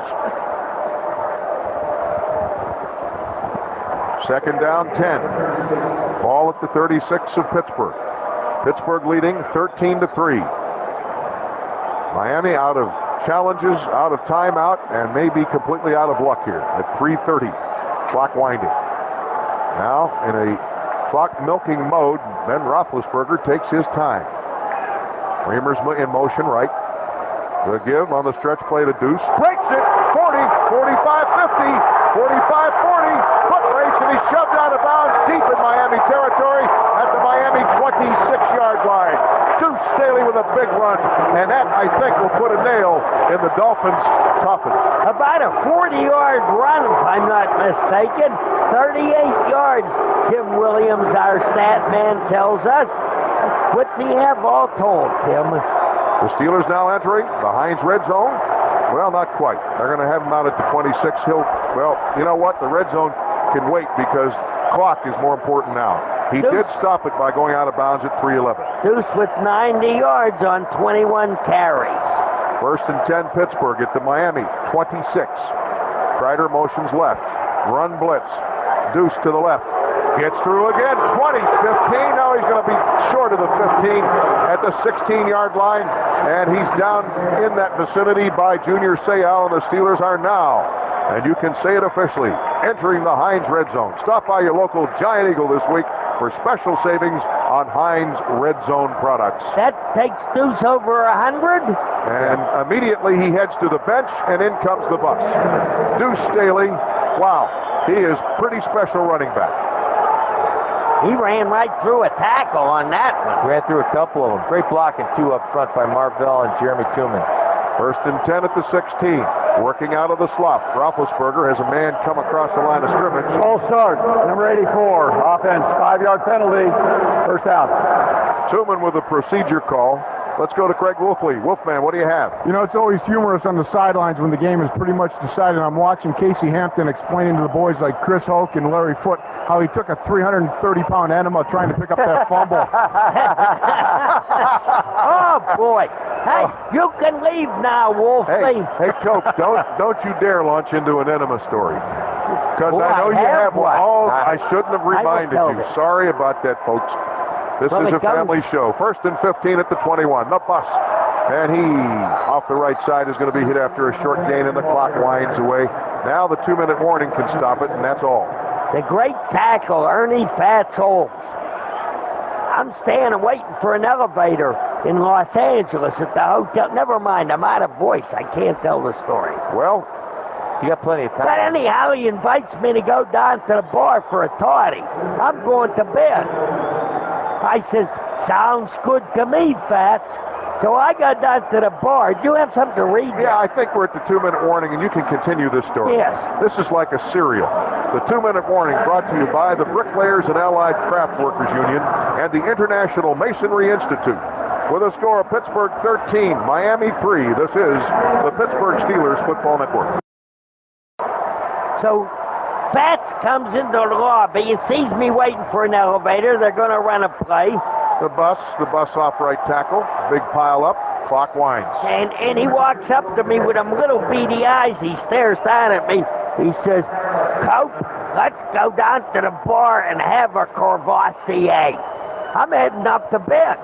I look up at him and I says, sounds good to me, Fats. So we're having a Courvoisier. I'll finish after this play. Well, they're just going to wind clock. The bus is going to get another carry, so just finish it after you take a gulp of something Water. louder than Cavassier. So anyhow, we're down at the bar having a Courvoisier, and Phil Music, who was a sports writer, then sidles up to me, says, I thought you said you were tired and you were going to bed.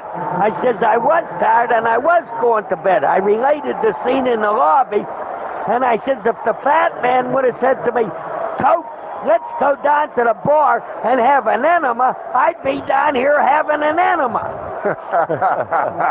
You think I didn't have an enema story? Wolfley, you hear that? Now it's time for the he's high mark, gone. Blue Cross Blue Shield high mark of the game. Mr. Ilkin, how about your high mark of the game? Heinz Ward's touchdown. Mr. Cope, do you agree with that? Yeah, Heinz, great catch down there. Wonderful catch. I'll go with that, but I just think Ben really came of age on that drive. I just thought he did. He got looser, didn't he? Here's the bus on 4th down. The Steelers will turn it over with 29 seconds, but they milked the clock to this point, and now Miami's down to short strokes. Well, Miami's down to an 0-3, too. And I'm sure that brings with it a lot of pressure from just about every direction for head coach Dave Wanstead. Today's High Mark of the Game feature brought to you by High Mark Blue Cross Blue Shield. Have a greater hand in your health. A reminder, next broadcast, Steelers Radio Network takes place next Sunday, October 3rd. Steelers host the Cincinnati Bengals. Steelers Radio Network coverage will begin at 11 a.m. The importance of this win for Pittsburgh is that they don't let Baltimore get a jump on everybody. And by the way, Jimmy Johnson was critical of their trades that the front office made. And he said this, get this, he said, you don't want to skyrocket downhill. How do you skyrocket downhill? Pass completed underneath, but a good trip tackle by Deshae Townsend on the man trying to get loose. He does get a first down for Miami, but now they're down to 13-12 seconds, and that was Randy McMichael catching it. Shotgun, Feely, pocket collapses, he dumps it over the middle, it's juggled and dropped.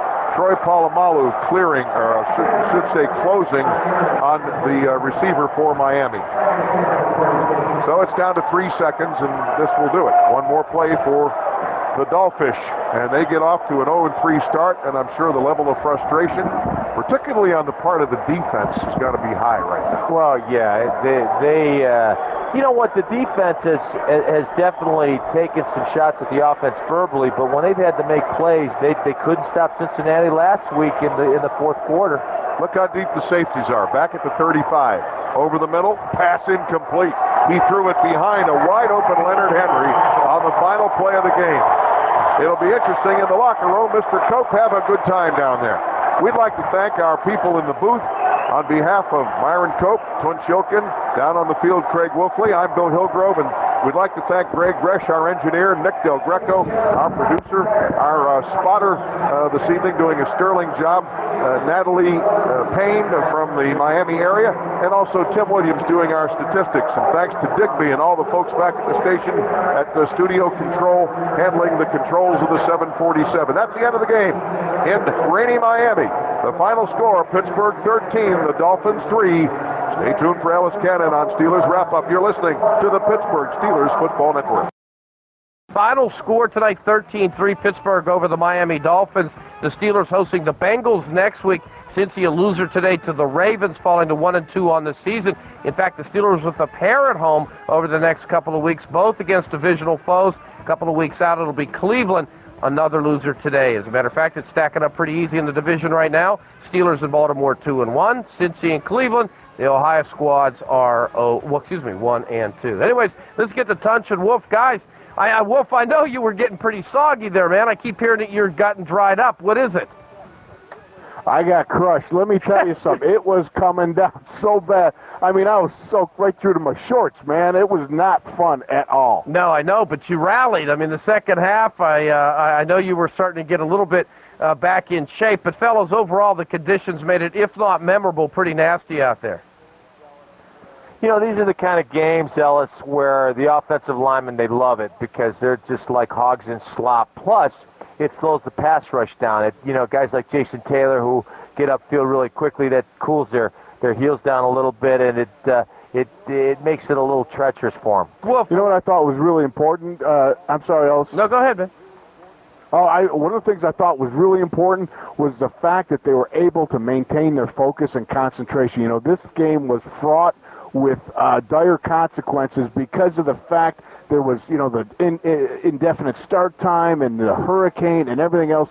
There were so many distractions and sidebars to this game. I thought it was such an important thing that they maintained their focus and concentration and came away with a win against what may be the most inept offensive team in the NFL. Oh, I don't know if there's a maybe anymore. Ben Roethlisberger, we'll get to his performance in a moment. You're just joining us. It's the Pittsburgh Steelers Football Network. The Steelers winning tonight 13-3 in a pretty sloppy game in Miami. Fellas, you often hear the theme and the tone set up pretty early in the game. Bill Cowher commenting quite a bit about the first drive last week in Baltimore. Turnovers in that first quarter, first couple of series, it set the tone particularly for Miami. And I have to ask you, what was worse for that defense? Tunch, you just mentioned that the Miami defense had to deal with the conditions. They had to also deal with their own team offensively, which is awful.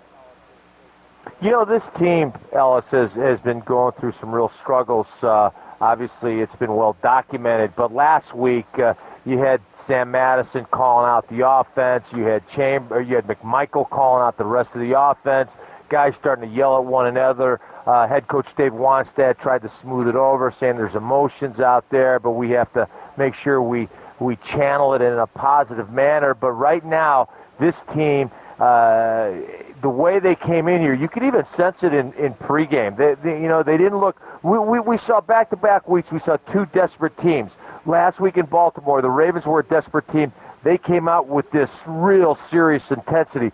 This week we see another desperate team, Miami Dolphins. In my opinion, they came out very, very flat. You know, if I'm A.J. Feely, I'm suing my offensive lineman for attempted murder. I mean, they turn guys loose. It's one thing to give up a sack, but it's another when you turn a guy loose time after time. Hey, just give me an offensive lineman that can find somebody that's going to come at the quarterback. I mean, that's all I want from A.J. Feely. Just don't give him the free run, the free, sprint 7 yards and drill me in the back shot.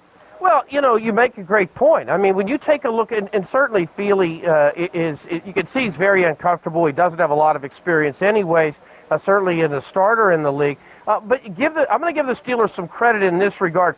That was a desperate team. Everybody knew that they needed to get a win, and still the Steelers' defense didn't allow Miami to get anything going early on. They capitalized on those turnovers and otherwise, made it a field position game and didn't allow A.J. Feely or anybody really offensively to get any type of rhythm and ultimately any type of confidence. You got to step on them, and that's what they did.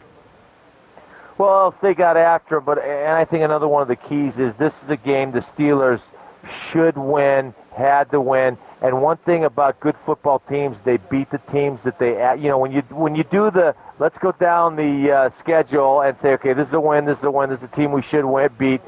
You've got to win those games. You split the ones that are question marks, and then you're going to get to the playoffs. Well, the reality is they're in a situation in Miami, and it's their problem now, and they're in the rearview mirror. But when you have a new offensive coordinator, a new offensive line, a new quarterback, a new running back, and then you've got a new wide receiver in Booker, you're just not going to be able to get it going, particularly how those circumstances came about. Speaking of circumstances, I have to ask you this, Wolf.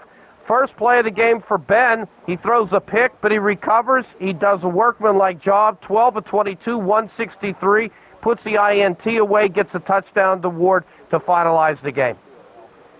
A big sigh of relief here, Al. The fact is, when I watched him in pregame, he had a very tight, pensive look on his face, which you would expect. He's a number one guy. He comes in, and he's making his first start. Hey, the first start is over with. Don't worry about it. Put it in the rearview mirror, as you were talking about earlier.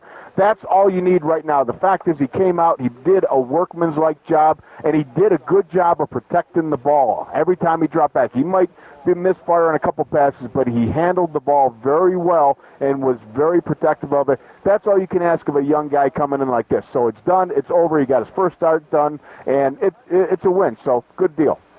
And Tunch, doesn't get those questions this week. That's over with, and they can move on, as you guys have been talking about. And it started off shaky, but hey, and I got to tell you guys, on television, you could see the look you're talking about. Roethlisberger looked like he was getting ready for Fright Night early on, but he settled down after the pick, and it worked out well. And as you said, no turnovers after that, particularly in those conditions. They'll take that every time. Guys, we know you got to roll. Appreciate it so much. Can't wait to hear you tomorrow morning.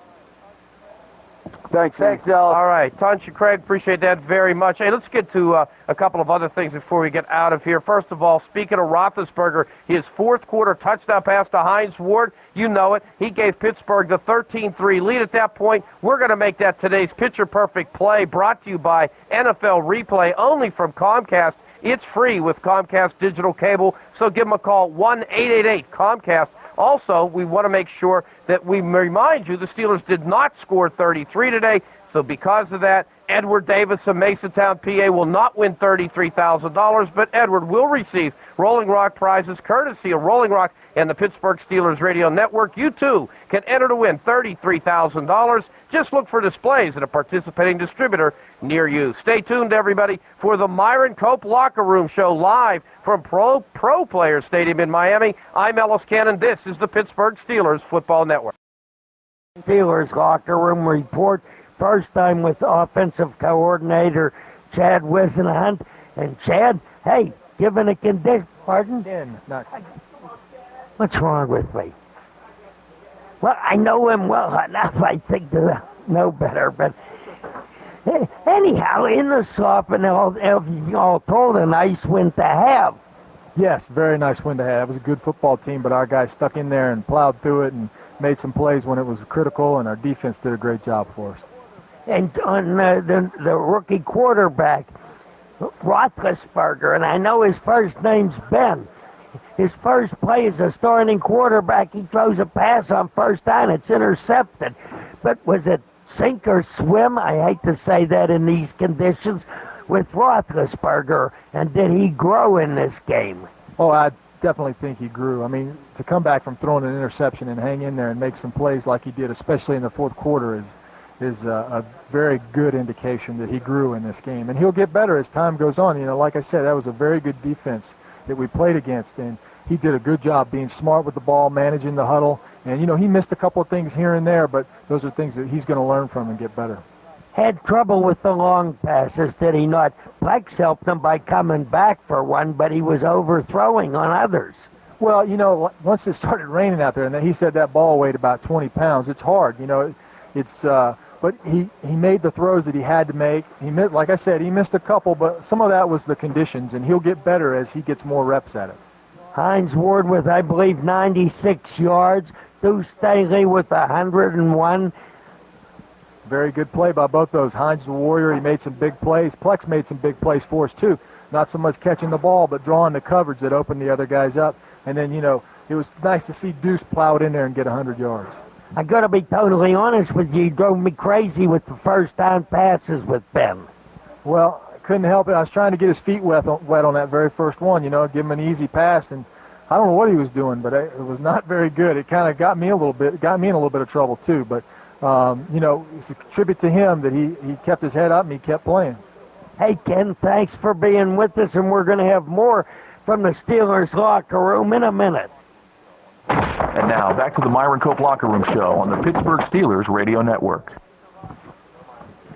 Well, we're back in the locker room, and I'm afraid that James Farrier is a no-show, but hey, Craig Wolfley, who just happened to be coming by, you could easily see them on the road in this slop, losing this football game, and it was a big win. Hey, Myron, there's no doubt about it. When you think about all the possible distractions that were coming along, the hurricane coming in, leaving early, the fact that, there was an indefinite starting time. Was it going to be Sunday at 1, Sunday night, Monday, or even Tuesday there was talk. So there was a lot of things that were occurring in and around this football team, and for it to maintain its focus and concentration and then have the added distraction of the whole thing with Faneca and Ben Roethlisberger making his first start, I think it was a great victory to have simply because there was fraught with dangers of overlooking this team, because let's face it, this is probably the most inept offensive team in the NFL. They just simply do not have any horses to get this thing done offensively. Yeah, with Ricky Williams up and deserting them on the eve of camp, and then the story plays out. He's got 3 substance abuse things on his rap sheet, and was last seen, I don't know, maybe they were joking, in a tent in Australia, and his agent now says he may declare bankruptcy in order to become a free agent. I'll explain a little of that in the Steelers locker room in a minute.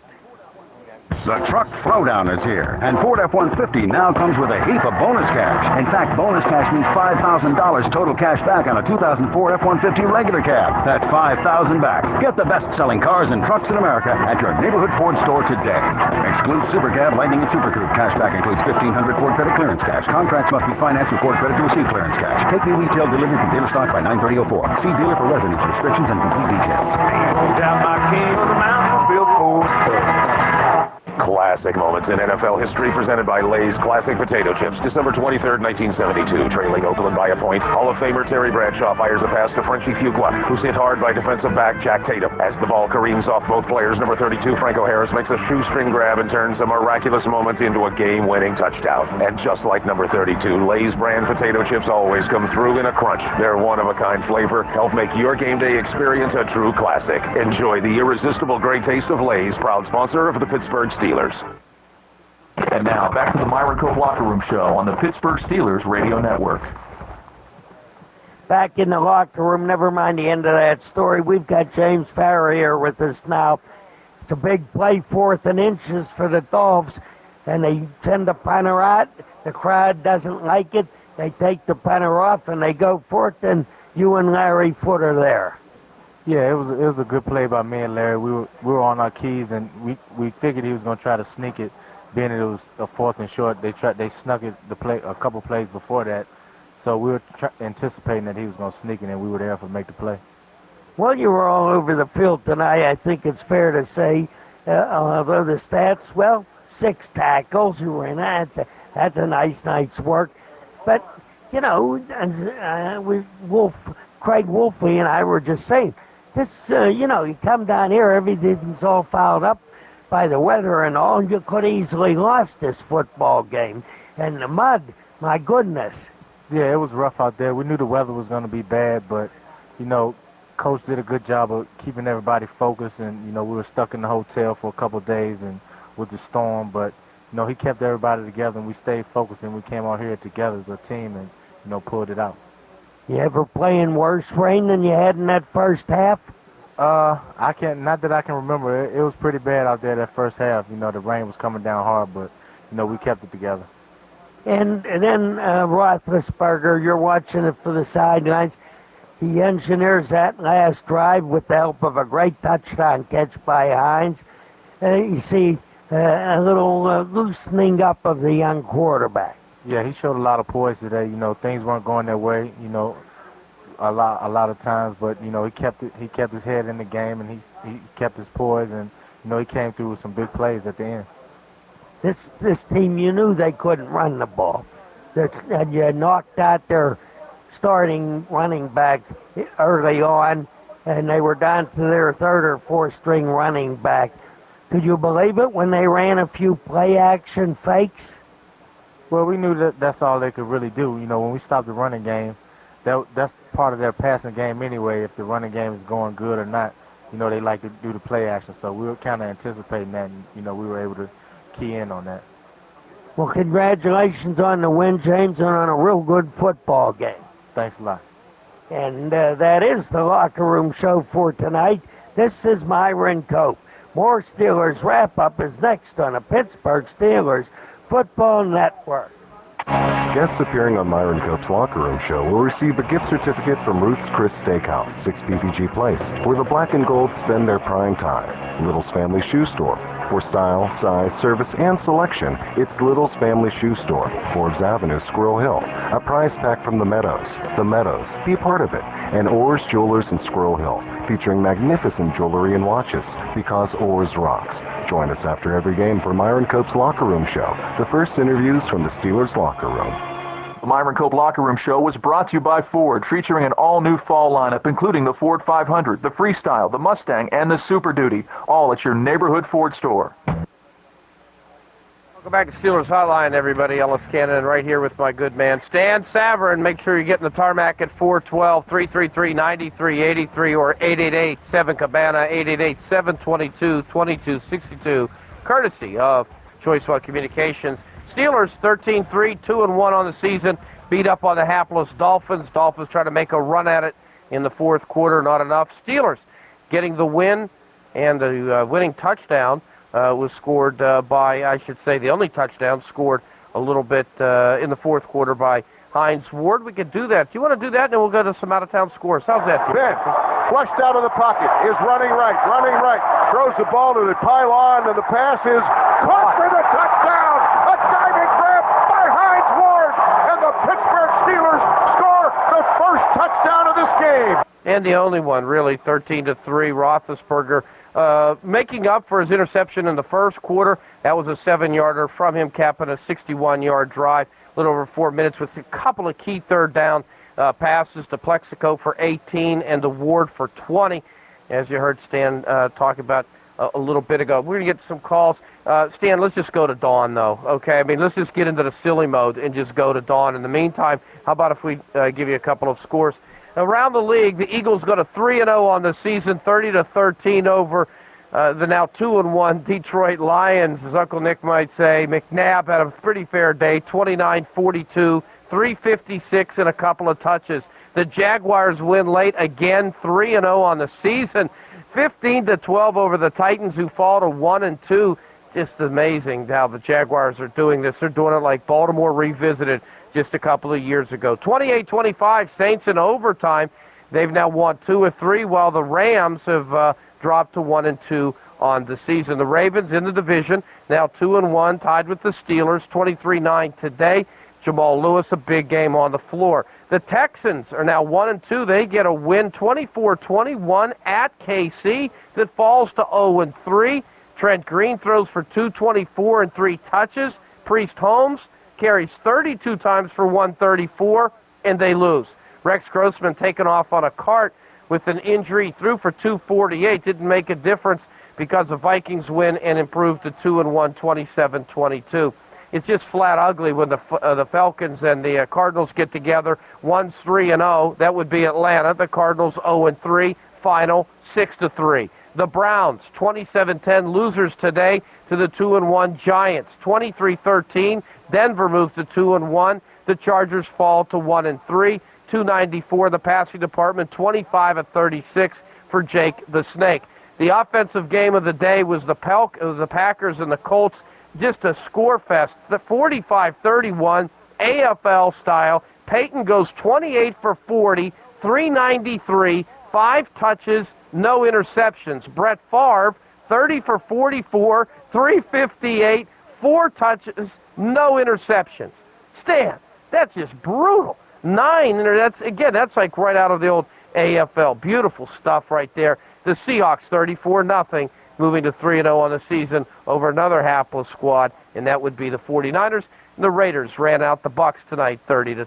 So there you go. How about that? We're all caught up with the scores. Do you want to go? What do you want to do, Dig? Take a break. You're listening to the Steelers Hotline on the Pittsburgh Steelers Football Network. Each week throughout the football season, the Steelers' first offensive drive of the second half is the Subway Select drive of the game. If the Steelers score a touchdown or a field goal on that drive, the next day, Subway's delicious Italian BMT